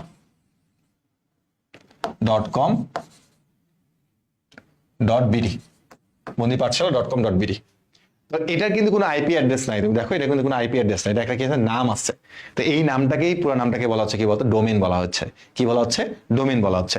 এবং দেখো এখানে কিন্তু পার্ট আছে, 2টা বা 3টা পার্ট আছে, দেখো ডট দিয়ে, ডট ডট, এখানে কিন্তু দেখো ডট ডট ছিল, এখানে কিন্তু দেখো ডট ডট ডট ছিল, বাট এখানে কিন্তু দেখো ডট ডট ডটই আছে, ডটও আছে। তো তার আগে আছে বন্দি পাঠশালা, তারপর আবার .com, তারপর আবার .bd। তাহলে শুধু বন্দি পাঠশালা দ্বারা কি বোঝায়, শুধু .com দ্বারা কি বোঝায়, শুধু .bd দ্বারা কি বোঝায়, এটা আমাদের জানতে হবে। তো এখানে একটা কথা বলছে দেখো, যে ডোমেন নেম বিভিন্ন অংশ দ্বারা গঠিত হয়। যেমন দেখো বন্দি পাঠশালা .com.bd বিভিন্ন অংশ দ্বারা গঠিত হয়েছে। তো এখানে কি কি অংশ? তো একটাকে বলা হয় রুট বা টপ লেভেল, একটাকে বলা হয় রুট বা টপ লেভেল। ডোমেনের ধরন বুঝায়, মানে ডোমেনের ধরন বোঝায়, ধরনটা কি আমি তোমাকে একটু পরে বুঝাচ্ছি। আর আরেকটা হচ্ছে আমাদের সেকেন্ড লেভেল, একটা হচ্ছে রুট লেভেল, একটা কি সেকেন্ড লেভেল। সেকেন্ড লেভেল দ্বারা হচ্ছে ডোমেনের পরিচিতিমূলক নাম বোঝায়। যেমন দেখো আমাদের এই জায়গাটাতে বন্দি পাঠশালা, এটা হচ্ছে আমাদের এই যে পরিচিতিমূলক নাম বোঝাচ্ছে। বন্দি পাঠশালা সবাই চিনে, এই জন্য বন্দি পাঠশালা দিয়ে আমরা একটা কি খুলছি বলতো? ওয়েবসাইট খুলছি, তাই না? এই জন্য বন্দি পাঠশালা হচ্ছে আমাদের কি পরিচিতিমূলক, এই জন্য আমরা এটাকে কি বলবো? সেকেন্ড লেভেল বলবো। তাহলে ফার্স্ট লেভেল কোনটা বা তোমার টপ লেভেল কোনটা? টপ লেভেল হচ্ছে ধরন, যেটাকে বোঝায় যে কান্ট্রি জেনেরিক। যেমন দেখো এই যে এগুলোকে আমরা বলছি হচ্ছে কি বলতো? টপ বা রুট, তোমার ধরনটা আর কি, যে তোমার যে টপ বা রুট লেভেল। এই যে .com.bd, দেখো .com দ্বারা কি বোঝায়? বাণিজ্যিক প্রতিষ্ঠান। আবার .bd দ্বারা কি বোঝায়? বাংলাদেশ বোঝায়, মানে কান্ট্রি। দেখো কান্ট্রি মানে দেখো .bd থাকা মানে বাংলাদেশ বোঝায়, .ar মানে আর্জেন্টিনা বোঝায়, .au মানে অস্ট্রেলিয়া, .cr মানে চীন, .uk মানে হচ্ছে যুক্তরাজ্য, .us মানে হচ্ছে কি যুক্তরাষ্ট্র। তার মানে এখানে যেহেতু বিডি আছে, তুমি অনেক ওয়েবসাইটে বিডি পাবা না, বাট এখানে যেহেতু বিডি আছে তার মানে এটাকে বাংলাদেশ বোঝাচ্ছে। আর এই যে .com দ্বারা কি বোঝাচ্ছে? .com দ্বারা বোঝাচ্ছে বাণিজ্যিক প্রতিষ্ঠান, মানে হচ্ছে যে জেনেরিক বোঝাচ্ছে। তার মানে এক একটা ওয়েবসাইটে তুমি হয় 2টা পার্ট বা 3টা পার্ট তুমি দেখতে পাবা, 2টা পার্টও থাকতে পারে, 3টা পার্টও থাকতে পারে। আমাদের কোন পার্ট দ্বারা কি বোঝায়? এই প্রথম পার্টটা হচ্ছে আমাদের কি সেকেন্ড লেভেল, আর এই দুটা মিলে আমরা কি বুঝছি বলতো? আমাদের রুট বা টপ লেভেল বোঝাচ্ছে। এই বিডি দ্বারা হচ্ছে কি বাংলাদেশ, আর .com দ্বারা কি বাণিজ্যিক নাম বোঝাচ্ছে। এবং এমসিকিউ এর জন্য তুমি যদি সবচেয়ে বলো এমসিকিউ এর জন্য কোনটা ইম্পর্টেন্ট? এমসিকিউ এর জন্য এই কয়েকটা ইম্পর্টেন্ট এমসিকিউ। প্রথম কয়েকগুলো টপ লেভেল যেটা ডোমেন আছে, যেটা তোমার এই .com, .net, .edu দ্বারা কি বোঝায়, এগুলো দ্বারা কি বোঝায়, এটা মাঝে মধ্যে এমসিকিউতে আসে। যেমন অনেক সময় বলে যে শিক্ষা প্রতিষ্ঠানে তোমার টপ লেভেল ডোমেন কোনটি, ঠিক আছে? তখন তুমি বলবা হচ্ছে .edu অথবা .ac, যে কোনো একটা বলবা। যেমন .com মানে বাণিজ্যিক প্রতিষ্ঠান বোঝায়, .net মানে নেটওয়ার্ক সার্ভিস বোঝায়, .edu অথবা এসি দ্বারা কি বোঝায়? শিক্ষা প্রতিষ্ঠান। তুমি দেখবা যে যে কোনো একটা স্কুলে বা কলেজের নাম, তোমার কলেজের নাম দিয়ে সার্চ দিয়ে দেখবা যে .edu দেওয়া আছে, ঠিক আছে? শিক্ষা বোর্ড দেখবা .edu দেওয়া আছে। .int আন্তর্জাতিক প্রতিষ্ঠান বোঝায়। .mil যুক্তরাষ্ট্রের প্রতিরক্ষা ব্যবস্থা বোঝায়। org মানে তোমার অলাভজনক প্রতিষ্ঠান, মানে যেগুলো বলে যে আমরা কখনো লাভ করতে পারি না, ওই প্রতিষ্ঠানগুলো হচ্ছে org ইউজ করে। বাট অলাভজনক প্রতিষ্ঠান বলে বাংলাদেশে কিছু না, সবই লাভজনক প্রতিষ্ঠান। তারপর দেখো .gov সরকারি প্রতিষ্ঠান। তুমি দেখো যে কোনো ধরনের তুমি ভ্যাট ট্যাক্স দিতে যাও, যাই দাও না কেন, সরকারি কোনো একটা প্রতিষ্ঠানে ঢুকছো, তাদের ওয়েবসাইটে ঢুকছো, এবার লেখা আছে .gov লেখা আছে। কেন .gov? কারণ হচ্ছে এটা দ্বারা বোঝাচ্ছে ওই যে তোমার ডোমেনের প্রকৃতিটা, যে প্রকৃতির কি, যে .gov মানে কি বোঝায়? সরকারি প্রতিষ্ঠান বোঝায়। আবার .com কেন ইউজ করা হয়? কারণ বাণিজ্যিক প্রতিষ্ঠানগুলো .comটা বেশি ব্যবহার করে থাকে, ঠিক আছে?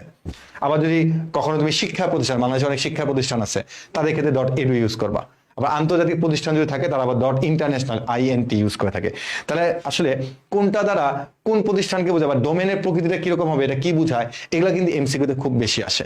আর এটাতে নর্মাল রাষ্ট্রীয় ডোমেন, যে পুরো বাংলাদেশের জন্য হলো BD, পুরো অস্ট্রেলিয়ার জন্য হচ্ছে AU, ব্যাপারটা হচ্ছে এরকম।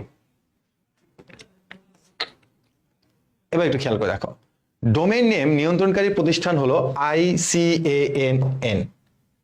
এটা একটু ফুল মিনিট একটু দেখে নিবা যে ডোমেইন নেমটা কারা নিয়ন্ত্রণ করে।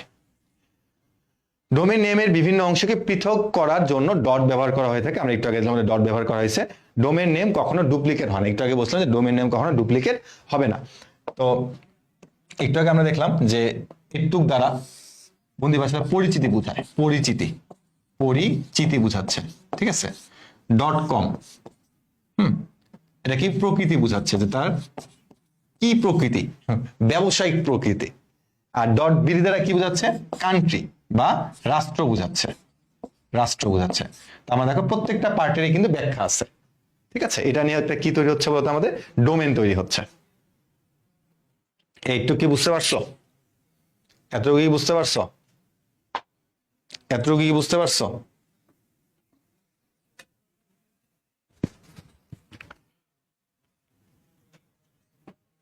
ঠিক আছে, ক্লাস শেষেই পিডিএফটা এখানে অ্যাড করে দেওয়া হবে, দ্রুত অ্যাড করে দেওয়া হবে। ওকে, এখানে বেশ কিছু প্রশ্ন আছে, এগুলো আমরা যখন তোমাদের প্র্যাকটিস শিট দিব তখন তুমি এগুলো হচ্ছে পেয়ে যাবা, ঠিক আছে? প্র্যাকটিস শিটের সাথে ইনশাল্লাহ পেয়ে যাবা। মানে এগুলো নিয়ে তোমাকে কথাবার্তা বলা হয়েছে এর আগে, তো এগুলো তার যাচ্ছি না।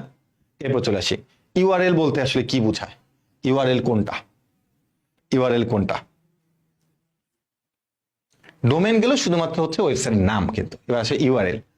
তো একটু তুমি চিন্তা করো, তুমি যখন পাওয়ার প্লে প্রোগ্রামে যখন তুমি ইনরোল করছো, তখন কি কোনো লিঙ্কে ক্লিক করছিলাম? দেখুন কারা কারা আছো, যে আমাদের কোন একটা ফেসবুকে একটা পোস্ট দেখার পরে কমেন্টে একটা লিঙ্ক ছিল, তুমি ওই লিঙ্কে ক্লিক করে তুমি আমাদের পাওয়ার প্লে প্রোগ্রামে চলে গেছো বা আমাদের ওয়েবসাইটে চলে গেছো। এরকম কি ক্লাসে এরকম কোনো স্টুডেন্ট আসো যারা কিনা কোনো লিঙ্ক থেকে ক্লিক করে, কোনো লিঙ্কে ক্লিক করে তোমরা আমাদের ওয়েবসাইটে চলে গেছো, দেন ওখান থেকে কোর্সটা পারচেস করছিলা? তাহলে বুঝাতে সুবিধা হবে। দেখি কেউ আসতো কিনা ক্লাসে, যে আমাদের ফেসবুক পেজের মধ্যে আমাদের কমেন্টের মধ্যে আমরা একটা লিঙ্ক দিয়ে দিচ্ছি, সেই লিঙ্কে তুমি হচ্ছে ক্লিক করে তুমি আমাদের ওয়েবসাইটে চলে গেছো, দেন ওখান থেকে তুমি কোর্সটা পারচেস করছো। বলো তো এরকম কেউ আসছো কিনা?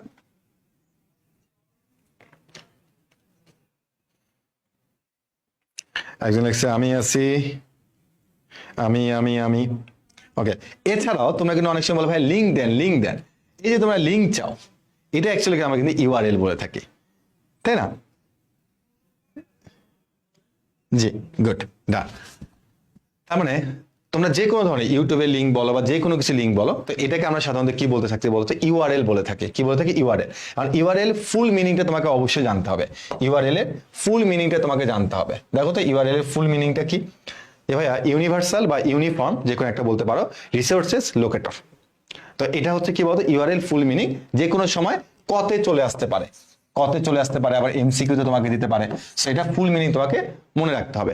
এটির সাহায্যে কোনো ফাইল বা ইনফরমেশনের সঠিক ঠিকানাটি শনাক্ত করা যায়। সঠিক ঠিকানাটি শনাক্ত করা যায় মানে কি? ওই যে তুমি বলে ভাই লিঙ্ক দেন মানে কি? তুমি ওই লিঙ্কে ক্লিক করে তুমি যা চাচ্ছ তা ওই লিঙ্কের মধ্যে আসছে কিনা, ঠিক আছে? সঠিক ঠিকানায় তুমি যেতে যাচ্ছ। তার মানে আমরা কিন্তু তোমরা যখন কোর্স পারচেস করছো, আমরা কিন্তু আমাদের প্রত্যেকটা প্রমোশনাল ভিডিও বা প্রত্যেকটাতে আমরা কিন্তু একটা লিঙ্ক দিয়ে রাখছিলাম। তো ওই লিঙ্কে ক্লিক করে তুমি যেন একদম ওই অ্যাড্রেসে চলে যেতে পারো যেখান থেকে তুমি আমাদের পাওয়ার প্লে প্রোগ্রামের সাথে সরাসরি যুক্ত হতে পারো।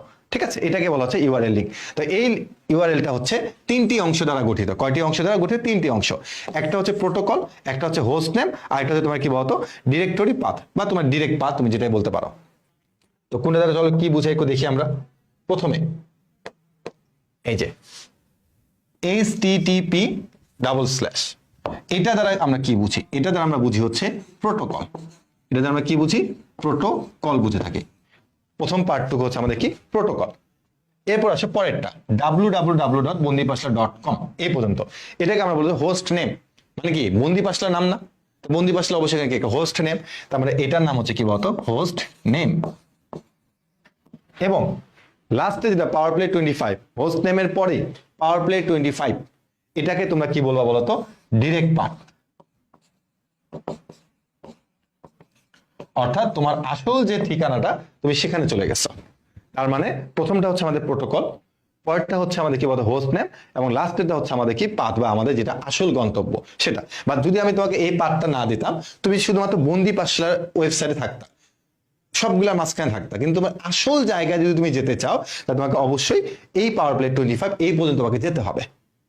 তুমি সাধারণত তোমাদের যাদের ল্যাপটপ বা মোবাইল আছে, তোমরা অনেক সময় ফোল্ডার ক্রিয়েট করো। সাপোজ একটা ফোল্ডারের নাম দিলে হচ্ছে 25, তার ভিতরে তুমি হচ্ছে বইয়ের নাম দিলে, ফোল্ডার নাম হচ্ছে বই, তার ভিতরে হচ্ছে তুমি বাংলা, ইংলিশ, আইসিটি তুমি সবকিছু দিলা।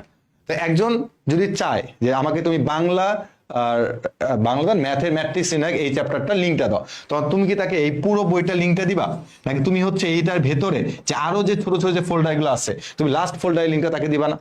এবং সে যেন ডিরেক্টলি ওই ম্যাট্রিক্স নিয়ে চলে যেতে পারে, তাই না? তো ব্যাপারটা আসলে এখানে এরকমই যে একদম তোমাকে ডিরেক্ট পাথে তুমি যদি যেতে চাও তাহলে সেটা হচ্ছে কি বলতো ইউআরএল। ইউআরএল এর মাধ্যমে তুমি হচ্ছে সরাসরি একদম আসল গন্তব্যস্থানে তুমি পৌঁছে যেতে পারবে।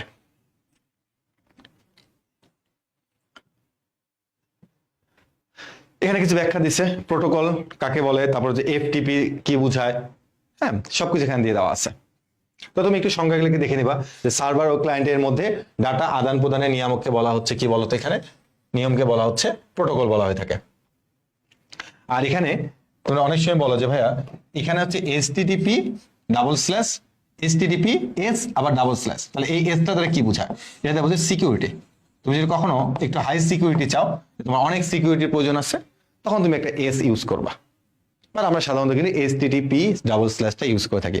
বা তুমি কাউকে একটা ইনফরমেশন পাঠাতে যাচ্ছ বা কাউকে একটা লিঙ্ক দিতে যাচ্ছ, তুমি এখানে অনেক সেফটি যাচ্ছ, তখন তুমি এখানে একটা এস ইউজ করতে পারো, HTTPS ডাবল স্ল্যাশ। তবে দেখো HTTP এর ফুল মিনিং কি, এটা অবশ্যই মনে রাখতে হবে যে এটার ফুল মিনিং হচ্ছে hyper text transfer protocol. HTTP এর ফুল মিনিং কি? Hyper text transfer protocol. তারপর আরেকটা দিচ্ছে দেখো এফটিপি। এফটিপির ফুল মিনিংটাকে মনে রাখিও, ফাইল ট্রান্সফার প্রোটোকল। এফটিপির মানে ফুল মিনিং কি? File transfer protocol. তো এগুলো আসলে তোমাদের পুরোপুরি তোমার উপর ডিপেন্ড করবে যে HTTP এর ফুল মিনিং তুমি মনে রাখতে পারতেছো কিনা, এফটিপি এর ফুল মিনিং তুমি মনে রাখতে পারতেছো কিনা, এগুলো পুরোপুরি তোমার উপর ডিপেন্ড করতেছে। তার মানে এই মুখস্থ এই জিনিসগুলো তোমাকে অবশ্যই দেখতে হবে। ঠিক আছে, দেখো এই পর্যন্ত বুঝতে পারছো কিনা? না HTML আজকে পুরোপুরি পড়ানো হচ্ছে না, যারা HTML অপেক্ষা আছে অতদূর পর্যন্ত যাবো না। যেমন আজকে HTML আমরা শুধুমাত্র হচ্ছে ট্যাগ আর অ্যাট্রিবিউটস কাঠামো, মানে অ্যাট্রিবিউট একটু পর্যন্ত আমরা জানবো। মানে আমরা কিন্তু ওই তোমার কোনো ধরনের টেবিল আজকে যাচ্ছি না, কারণ যদি 3 ক্লাসে, তার মানে প্রথম ক্লাসে এত প্যারা দিব না, কারণ আজকে ক্লাসটা মোটামুটি হচ্ছে আমাদের এই মুখস্থ জিনিসগুলো আমাদের আজকে আমরা পড়বো, এবার আমরা কিছু MCQ দেখবো। ঠিক আছে, এখন আমরা চলে আসি আমাদের মেইন পার্টে, কারণ এখনকার এই পার্টগুলোর পরে হচ্ছে তোমাদের ওই বেশ কিছু তোমাদের মানে গ বা ঘয়ের অঙ্কগুলো তোমরা পাবা। তো আজকে আমরা অতদূর যাবো না, আজকে আমরা শুধুমাত্র হচ্ছে HTML এর ট্যাগ বা অ্যাট্রিবিউট সম্পর্কে আমরা জানবো। এর বাইরে কিন্তু আর কোনো কিছুতে আমরা যাচ্ছি না, ছক তৈরি, টেবিল তৈরি, এটা সব বাদ আজকে। তো প্রথমে HTML এর পূর্ণ রূপ কি? HTML এর পূর্ণ রূপ কি এটা তোমাকে অবশ্যই মনে রাখতে হবে যে HTML এর পূর্ণ রূপ কি?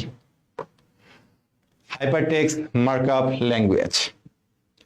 HTML এর ফুল মিনিং তোমাকে মনে রাখতে হবে। তবে এখানে আরো বেশ কিছু কথাবার্তা বলছে যে HTML এর সর্বশেষ ভার্সন কি, এটা একটু আমরা মনে রাখবো। মানে শুধুমাত্র হচ্ছে ইম্পর্টেন্ট লাইনগুলো আমি তোমাকে একটু দাগাই দিচ্ছি, কারণ যেহেতু এটা মুখস্থ। আর HTML এর ফাইল তুমি একটু চিন্তা করো, তুমি যখন একটা ছবি সেভ করো, তুমি এটা ডিটেলসে যাই দেখিও, লেখা থাকে যে dot JPG, dot JPEG, dot PNG, এরকম লেখা থাকে। যখন তুমি একটা ভিডিও সেভ করো, লেখা থাকে ডট MP4, ডট এমওভি, এভাবে লেখা থাকে। যখন তুমি একটা মিউজিক সেভ করো, লেখা থাকে ডট MP3, এভাবে লেখা থাকে। একই রকম ভাবে তুমি যখন একটা HTML এর ফাইল যখন তুমি একটা সেভ করবা, সংরক্ষণ করবা, তখন সেটা কি হিসেবে থাকবে? তখন সেটা থাকবে হচ্ছে HTML, dot HTML, dot HTML অথবা ডট HTM। তার মানে বুঝছো যে তুমি HTML এ একটা ফাইল তুমি সেভ রাখবা, তো এটা কি নামে সেভ থাকবে? ডট HTML অথবা কি ডট HTM, এই নামে তোমার সংরক্ষণ থাকবে। আর HTML এ একটি কেস সেনসিটিভ ল্যাঙ্গুয়েজ নয়, কেননা HTML এর ক্ষেত্রে বড় ছোট অক্ষরের সংমিশ্রণ ঘটতে পারে। তো অনেক সময় বলতে পারে তোমাকে প্রশ্নে, কেস সেনসিটিভ ল্যাঙ্গুয়েজ নয় কেন? কারণ HTML যখন আমরা কোডগুলো লিখবো, তখন আমরা সেখানে ছোট হাতের বড় হাতের অক্ষর মিক্স করে লিখতে পারবো। ছোট হাতের অক্ষর লিখতে পারবা, বড় হাতের অক্ষরও লিখতে পারবা। ঠিক আছে? তার মানে আমাদের এখানে আবারও এই HTML এর ফুল ফর্মটা আমাদের জানা থাকা লাগবে। HTML এ বর্তমানে কত ভার্সন চলতেছে? 5 নাম্বার ভার্সন চলতেছে। HTML সেভ করার সময় আমরা কি দিয়ে সেভ করব? ডট HTML অথবা ডট HTM, এবং HTML আমরা হচ্ছে ছোট বড় লেখা সংমিশ্রণে আমরা লিখতে পারবো। এর আগেও কিন্তু আমাদের বেশ কিছু পূর্ণরূপ গেছিল, HTTP এর পূর্ণরূপ, FTP এর পূর্ণরূপ, মানে আমাদের কিন্তু অনেক কিছু কিন্তু পূর্ণরূপ জানা থাকা লাগতেছে। URL এর ফুল মিনিং কি, এগুলো কিন্তু তোমাকে জানা থাকা লাগবে। ঠিক আছে? এগুলো তোমার জানা থাকা লাগবে। এবার আসলে HTML ব্যবহারের সুবিধা কি? HTML ব্যবহারের সুবিধা কি? অনেক সুবিধা। তুমি কোডিং পারো আর না পারো, HTML ব্যবহার করে তুমি একটা ছোটখাটো একটা ওয়েবসাইট তৈরি করে ফেলতে পারবা। HTML ব্যবহার তুলনামূলক সহজ, সব ধরনের ব্রাউজারের সমর্থন করে, যে কোনো ব্রাউজারে তুমি এটা ইউজ করতে পারবা। আর উইন্ডোজের সাথে ফ্রি এডিটর থাকে, তাই আলাদা করে কোনো সফটওয়্যার কিনতে হয় না। অর্থাৎ তুমি যদি HTML ব্যবহার করো, তাই তোমাকে আলাদা করে কোনো ধরনের কোনো সফটওয়্যার কিনতে হবে না, তুমি এটা উইন্ডোজের সাথে ফ্রি পাচ্ছ। থার্ড পার্টি অ্যাপ্লিকেশন ছাড়া তুমি অডিও ভিডিও যুক্ত করতে পারবা। সাধারণত অডিও বা ভিডিও যুক্ত করার জন্য আমাদের বন্ধু পাশালার ওয়েবসাইটে ক্লাসগুলো যুক্ত করার জন্য আমাদেরকে থার্ড পার্টির উপর ডিপেন্ড করতে হয়েছে। বা তুমি যদি HTML এর মাধ্যমে তুমি যদি অডিও ভিডিও অ্যাড করো, তাহলে তোমাকে থার্ড পার্টির উপর ডিপেন্ড করতে হবে না। এটি ইউজার ফ্রেন্ডলি, প্রোগ্রামিং এর সম্পর্কে ধারণা নেই এমন ব্যবহারকারী শিখতে পারবে। তার মানে তোমার প্রোগ্রামিং সম্পর্কে কোনো আইডিয়া নাই, বা তারপর তুমি হচ্ছে HTML ব্যবহার করে তুমি হচ্ছে যে কোনো একটা ওয়েবসাইট তৈরি করে ফেলতে পারবা। তো এটা হলো সুবিধা। এটা ক্ষতে আসতে পারে সর্বোচ্চ, যে আমাদের HTML ব্যবহারের সুবিধাগুলো কি কি, তখন তুমি এইভাবে বলে দিবে এক এক করে সুবিধাগুলো কি কি। এবার আসলে ট্যাগ। ট্যাগ খুবই ইম্পর্টেন্ট। ট্যাগ খুবই ইম্পর্টেন্ট। ট্যাগ থেকে আমাদের শুরু হবে। হ্যাঁ, ট্যাগের আমরা কিছু শিখে তারপর হচ্ছে আমরা MCQ তে চলে যাব।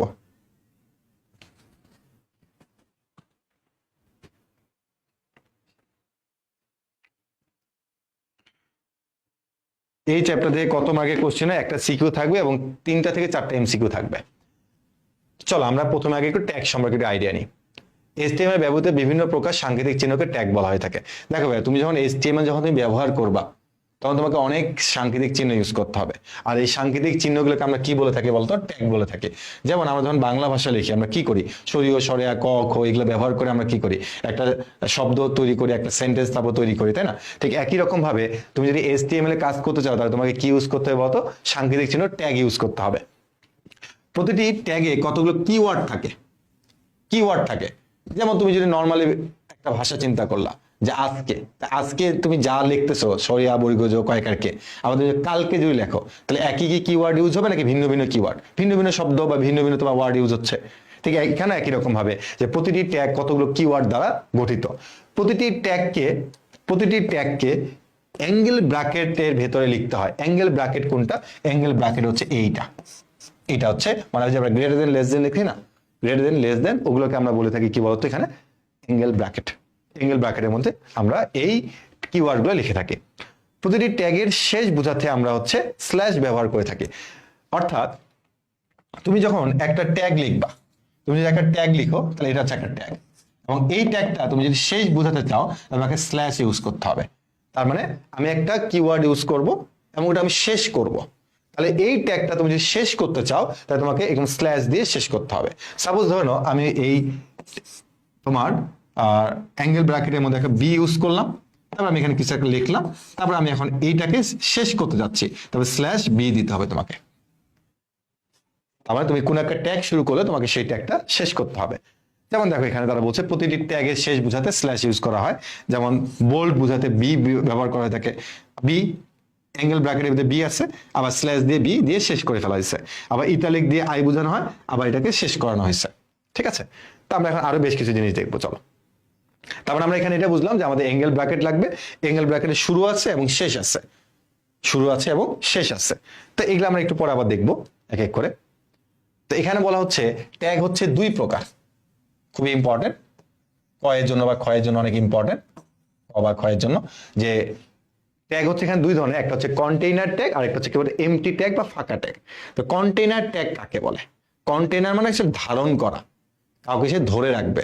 কারণ ধরে রাখার জন্য অবশ্যই উপরে কিছু থাকা লাগে, নিচে কিছু থাকা লাগে।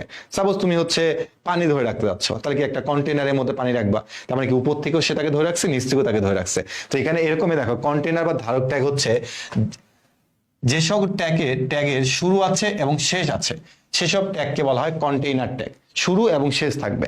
যেমন দেখো একটু আগে আমি লিখছিলাম বি, কিছু এখানে একটা লিখবো, বা আমি এখানে আইসিডি লিখলাম, যেটা আইসিডি ক্লাস, আইসিডি লিখলাম এবং আমি এটাকে শেষ করলাম। তার মানে দেখো এই আইসিডিটাকে কিন্তু ধরে রাখছে, একটা আমার শুরুর ট্যাগ আছে, একটা আমার শেষের ট্যাগ আছে। তার মানে আমার আইসিডি কিন্তু আসলে কন্টেনারের মধ্যে আছে, মানে কি ধরে আসছে কেউ একজন।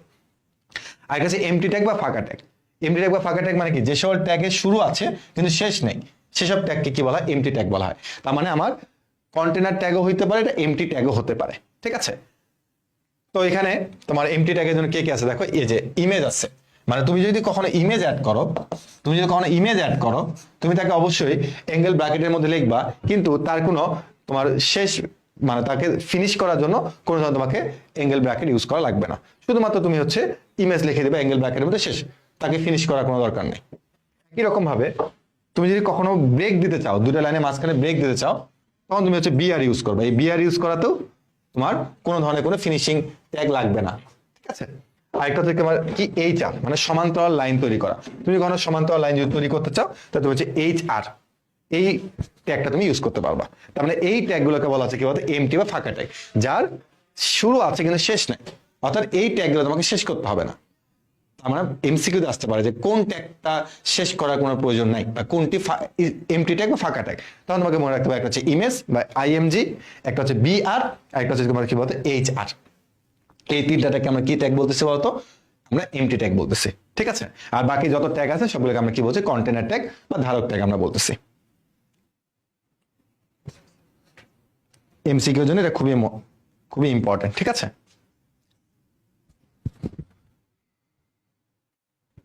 এবার একটু খেয়াল করো, এলিমেন্ট স্টার্ট ট্যাগ থেকে শুরু করে এন্ড ট্যাগ পর্যন্ত সকল কিছুকে এলিমেন্ট বলা হয়। এলিমেন্টের মূলত তিনটা অংশ আছে, অর্থাৎ আমরা এগুলোকে এলিমেন্ট বলতেছি, মানে পুরোটাকে আমরা একটা এলিমেন্ট বলতেছি, এই পুরোটাকে আমরা একটা এলিমেন্ট বলতেছি। তো এই এলিমেন্টে হচ্ছে তিনটা অংশ আছে। কয়টা অংশ আছে? তিনটা অংশ আছে। তাহলে আমি বললাম হচ্ছে এখানে আমি বি লিখলাম, এখানে আমি আইসিডি লিখলাম, এখানে আমি বি কে ক্লোজ করে দিলাম। তাহলে এটার তিনটা অংশ আছে। সেই তিনটা অংশ কি কি? প্রথম যে অংশটা আছে তার নাম হচ্ছে স্টার্ট ট্যাগ, মানে শুরু, স্টার্ট ট্যাগ মানে সে শুরু করলো। মাঝখানে যে আছে তার নাম হচ্ছে কন্টেন্ট এলিমেন্ট, তার নাম হচ্ছে কি? Content element. আর লাস্টে যে আছে তার নাম হচ্ছে ক্লোজিং ট্যাগ। কি ট্যাগ? Closing tag. তাহলে এই পুরোটাকে, এই পুরোটার নাম কি? এই পুরোটার নাম কিন্তু ভাই এলিমেন্ট। পুরোটার নাম কি? এলিমেন্ট। পুরোটার নাম কিন্তু এলিমেন্ট, বাট এই এলিমেন্টটা হচ্ছে তিনটা অংশ দ্বারা গঠিত। প্রথম অংশটাকে বলা হয় স্টার্ট ট্যাগ, মাঝখানটাকে বলা হয় কন্টেন্ট এলিমেন্ট, লাস্টে কি বলা হয়? ক্লোজিং ট্যাগ বলা হয়। ঠিক আছে, তার মানে কন্টেন্ট সেটা আমাদের এলিমেন্ট কয়টা অংশ নিয়ে গঠিত? তিনটা অংশ নিয়ে গঠিত। যে কোনো সময় এমসিকিউতে দিয়ে দিতে পারে। এবার হচ্ছে অ্যাট্রিবিউট। অ্যাট্রিবিউট কি বলতে? কোনো কিছু বৈশিষ্ট্য নির্ধারক, নির্দেশ, ইহা এলিমেন্ট এর বাড়তি তথ্য উপস্থাপন করে, ইহা স্টার ট্যাগে নির্দিষ্ট করে দেওয়া থাকে। এর আবার দুইটা অংশ। ভাই অ্যাট্রিবিউট জিনিসটা আবার কি? দেখো আমরা কিছুক্ষণ আগে শিখলাম যে এলিমেন্ট, এবার আমরা কি শিখবো বলতে? অ্যাট্রিবিউট শিখবো। যেমন আমি বললাম তোমার নাম ধরে নাও যে রাসেল, রাসেল ভালো ছেলে, তোমার এটা পছন্দ হয়নি, না ভাইয়া আমার সাথে আরো কয়েকটা গুণ অ্যাড করেন। বললাম ঠিক আছে, রাসেল অনেক ভালো ছেলে, অনেক পড়াশোনা করে, ভালো ক্রিকেট খেলে, ভালো ফুটবল খেলে, বহুত প্রশংসা করে দিলাম। তাহলে এই যে এক্সট্রা কি অনেকগুলো কথা আমি অ্যাড করে দিলাম না? একই রকম ভাবে আমরা যদি কোনো এলিমেন্টের সাথে যদি এক্সট্রা কোনো বৈশিষ্ট্য বা গুণ আমরা যদি অ্যাড করি, তখন আমরা বলে থাকি কি বলতে অ্যাট্রিবিউট। কি বলে থাকি? অ্যাট্রিবিউট বলে থাকি। আর এই অ্যাট্রিবিউটটা হচ্ছে শুরুতে অ্যাড করতে হয়, শুরুতে কথা স্টার্ট ট্যাগের সাথে তাকে অ্যাড করতে হয়। কিরকম দেখো, যে ধরে নাও যে আমি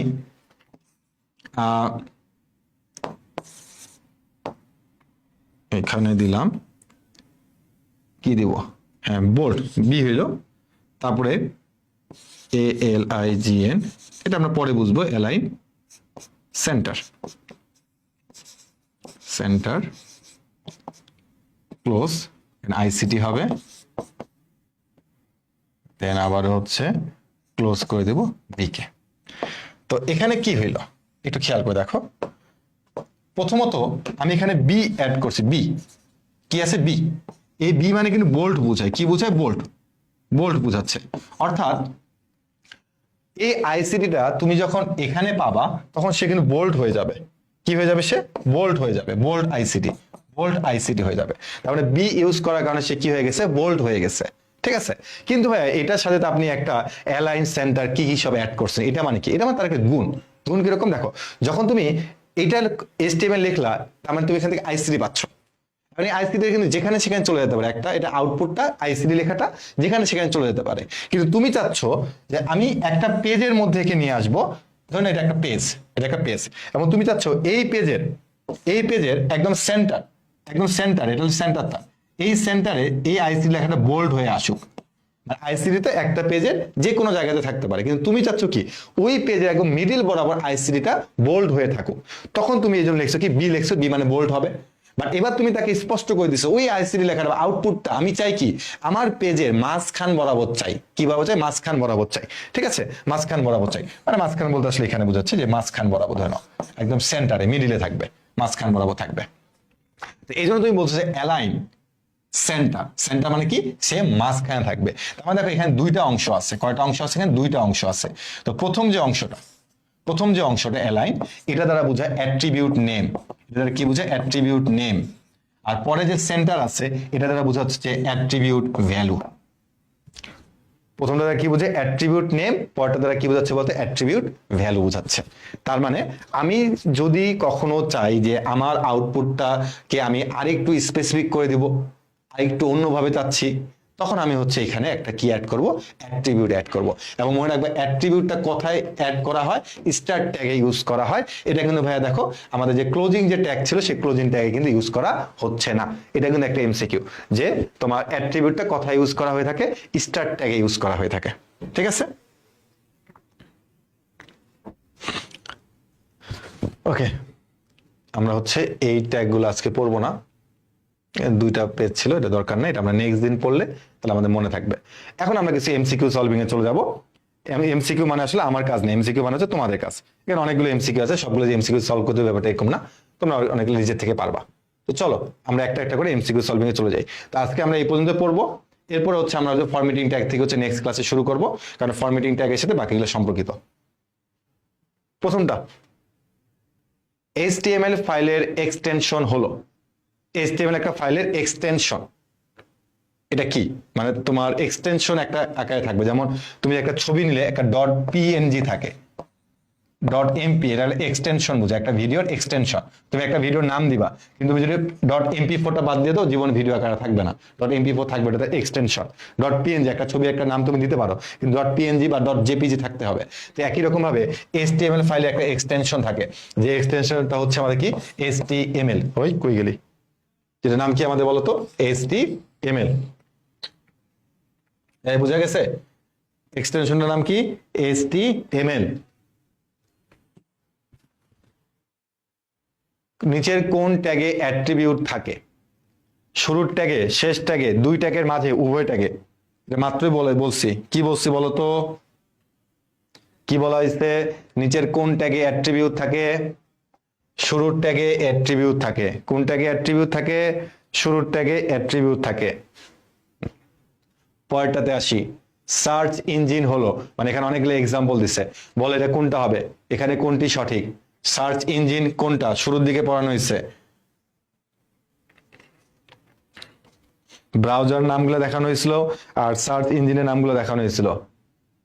দেখো গুগল একটা সার্চ ইঞ্জিন, মজিলা এটা কিন্তু সার্চ ইঞ্জিন না, তাই না? ইয়াহু একটা সার্চ ইঞ্জিন। তাহলে আমাদের এখানে 1 আর 3, 1 আর 3 হচ্ছে আমাদের কি অ্যান্সার, 1 আর 3 হচ্ছে অ্যান্সার। মজিলা আমাদের কিন্তু সার্চ ইঞ্জিন না।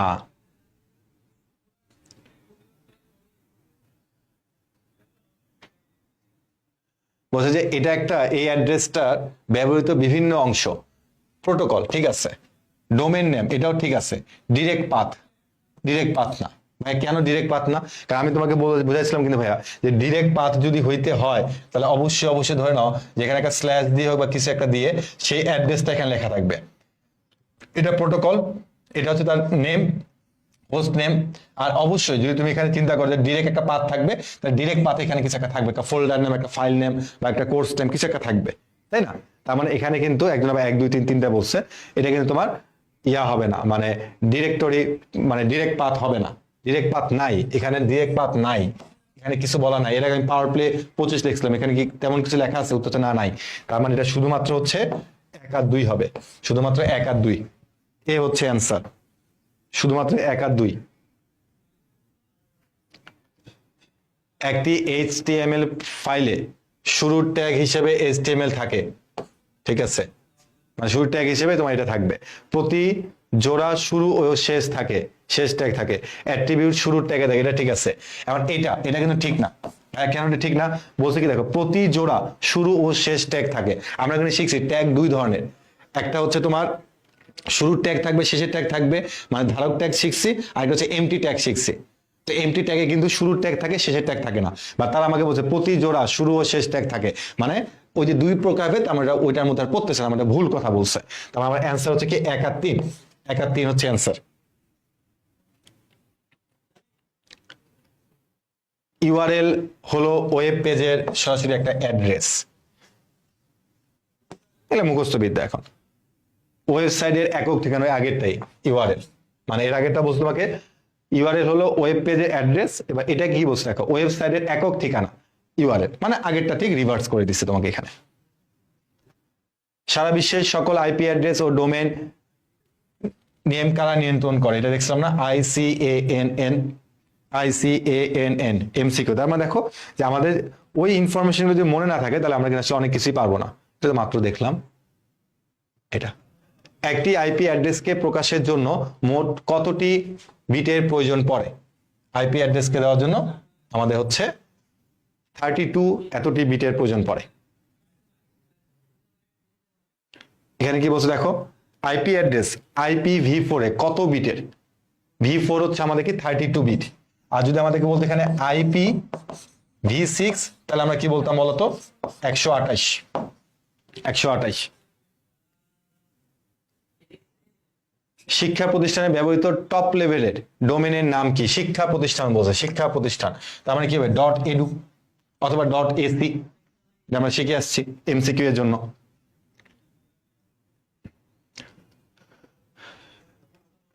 সর্বশেষ অংশটির নাম কি? যে .com, সর্বশেষ অংশটির নাম কি?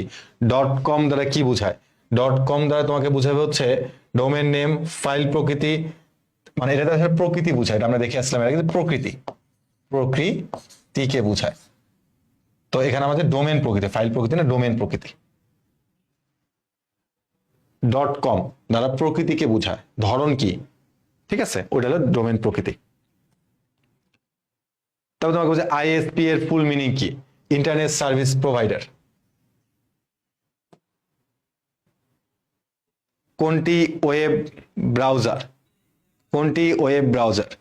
গুগল, ইয়াহু, মোজিলা, বিং, বলো কোনটা? মিলাও, গুগল, ইয়াহু, বিং, এটা কি? তাহলে এখানে কোনটা হবে? মোজিলা। google.com কি? google.com search engine.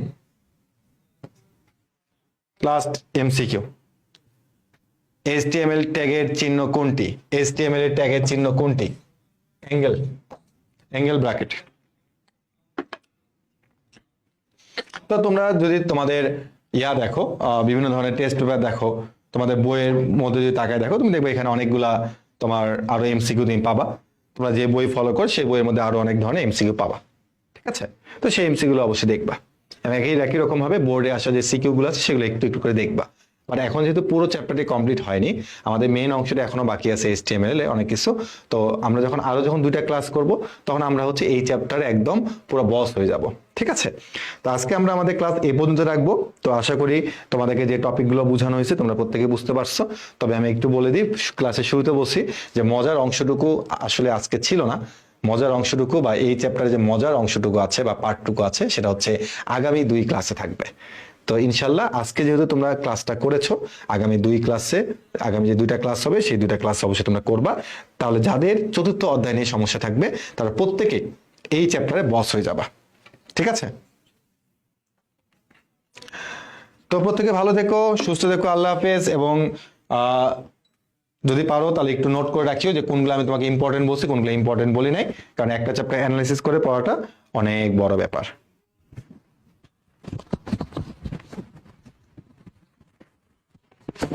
হ্যাঁ, তোমাদের যদি নোট অবশ্যই দেওয়ার ইচ্ছা থাকে তোমরা অবশ্যই বন্ধু বান্ধব গ্রুপে অবশ্যই নোট সাবমিট করবা, ঠিক আছে? তো ঠিক আছে, আল্লাহ হাফেজ।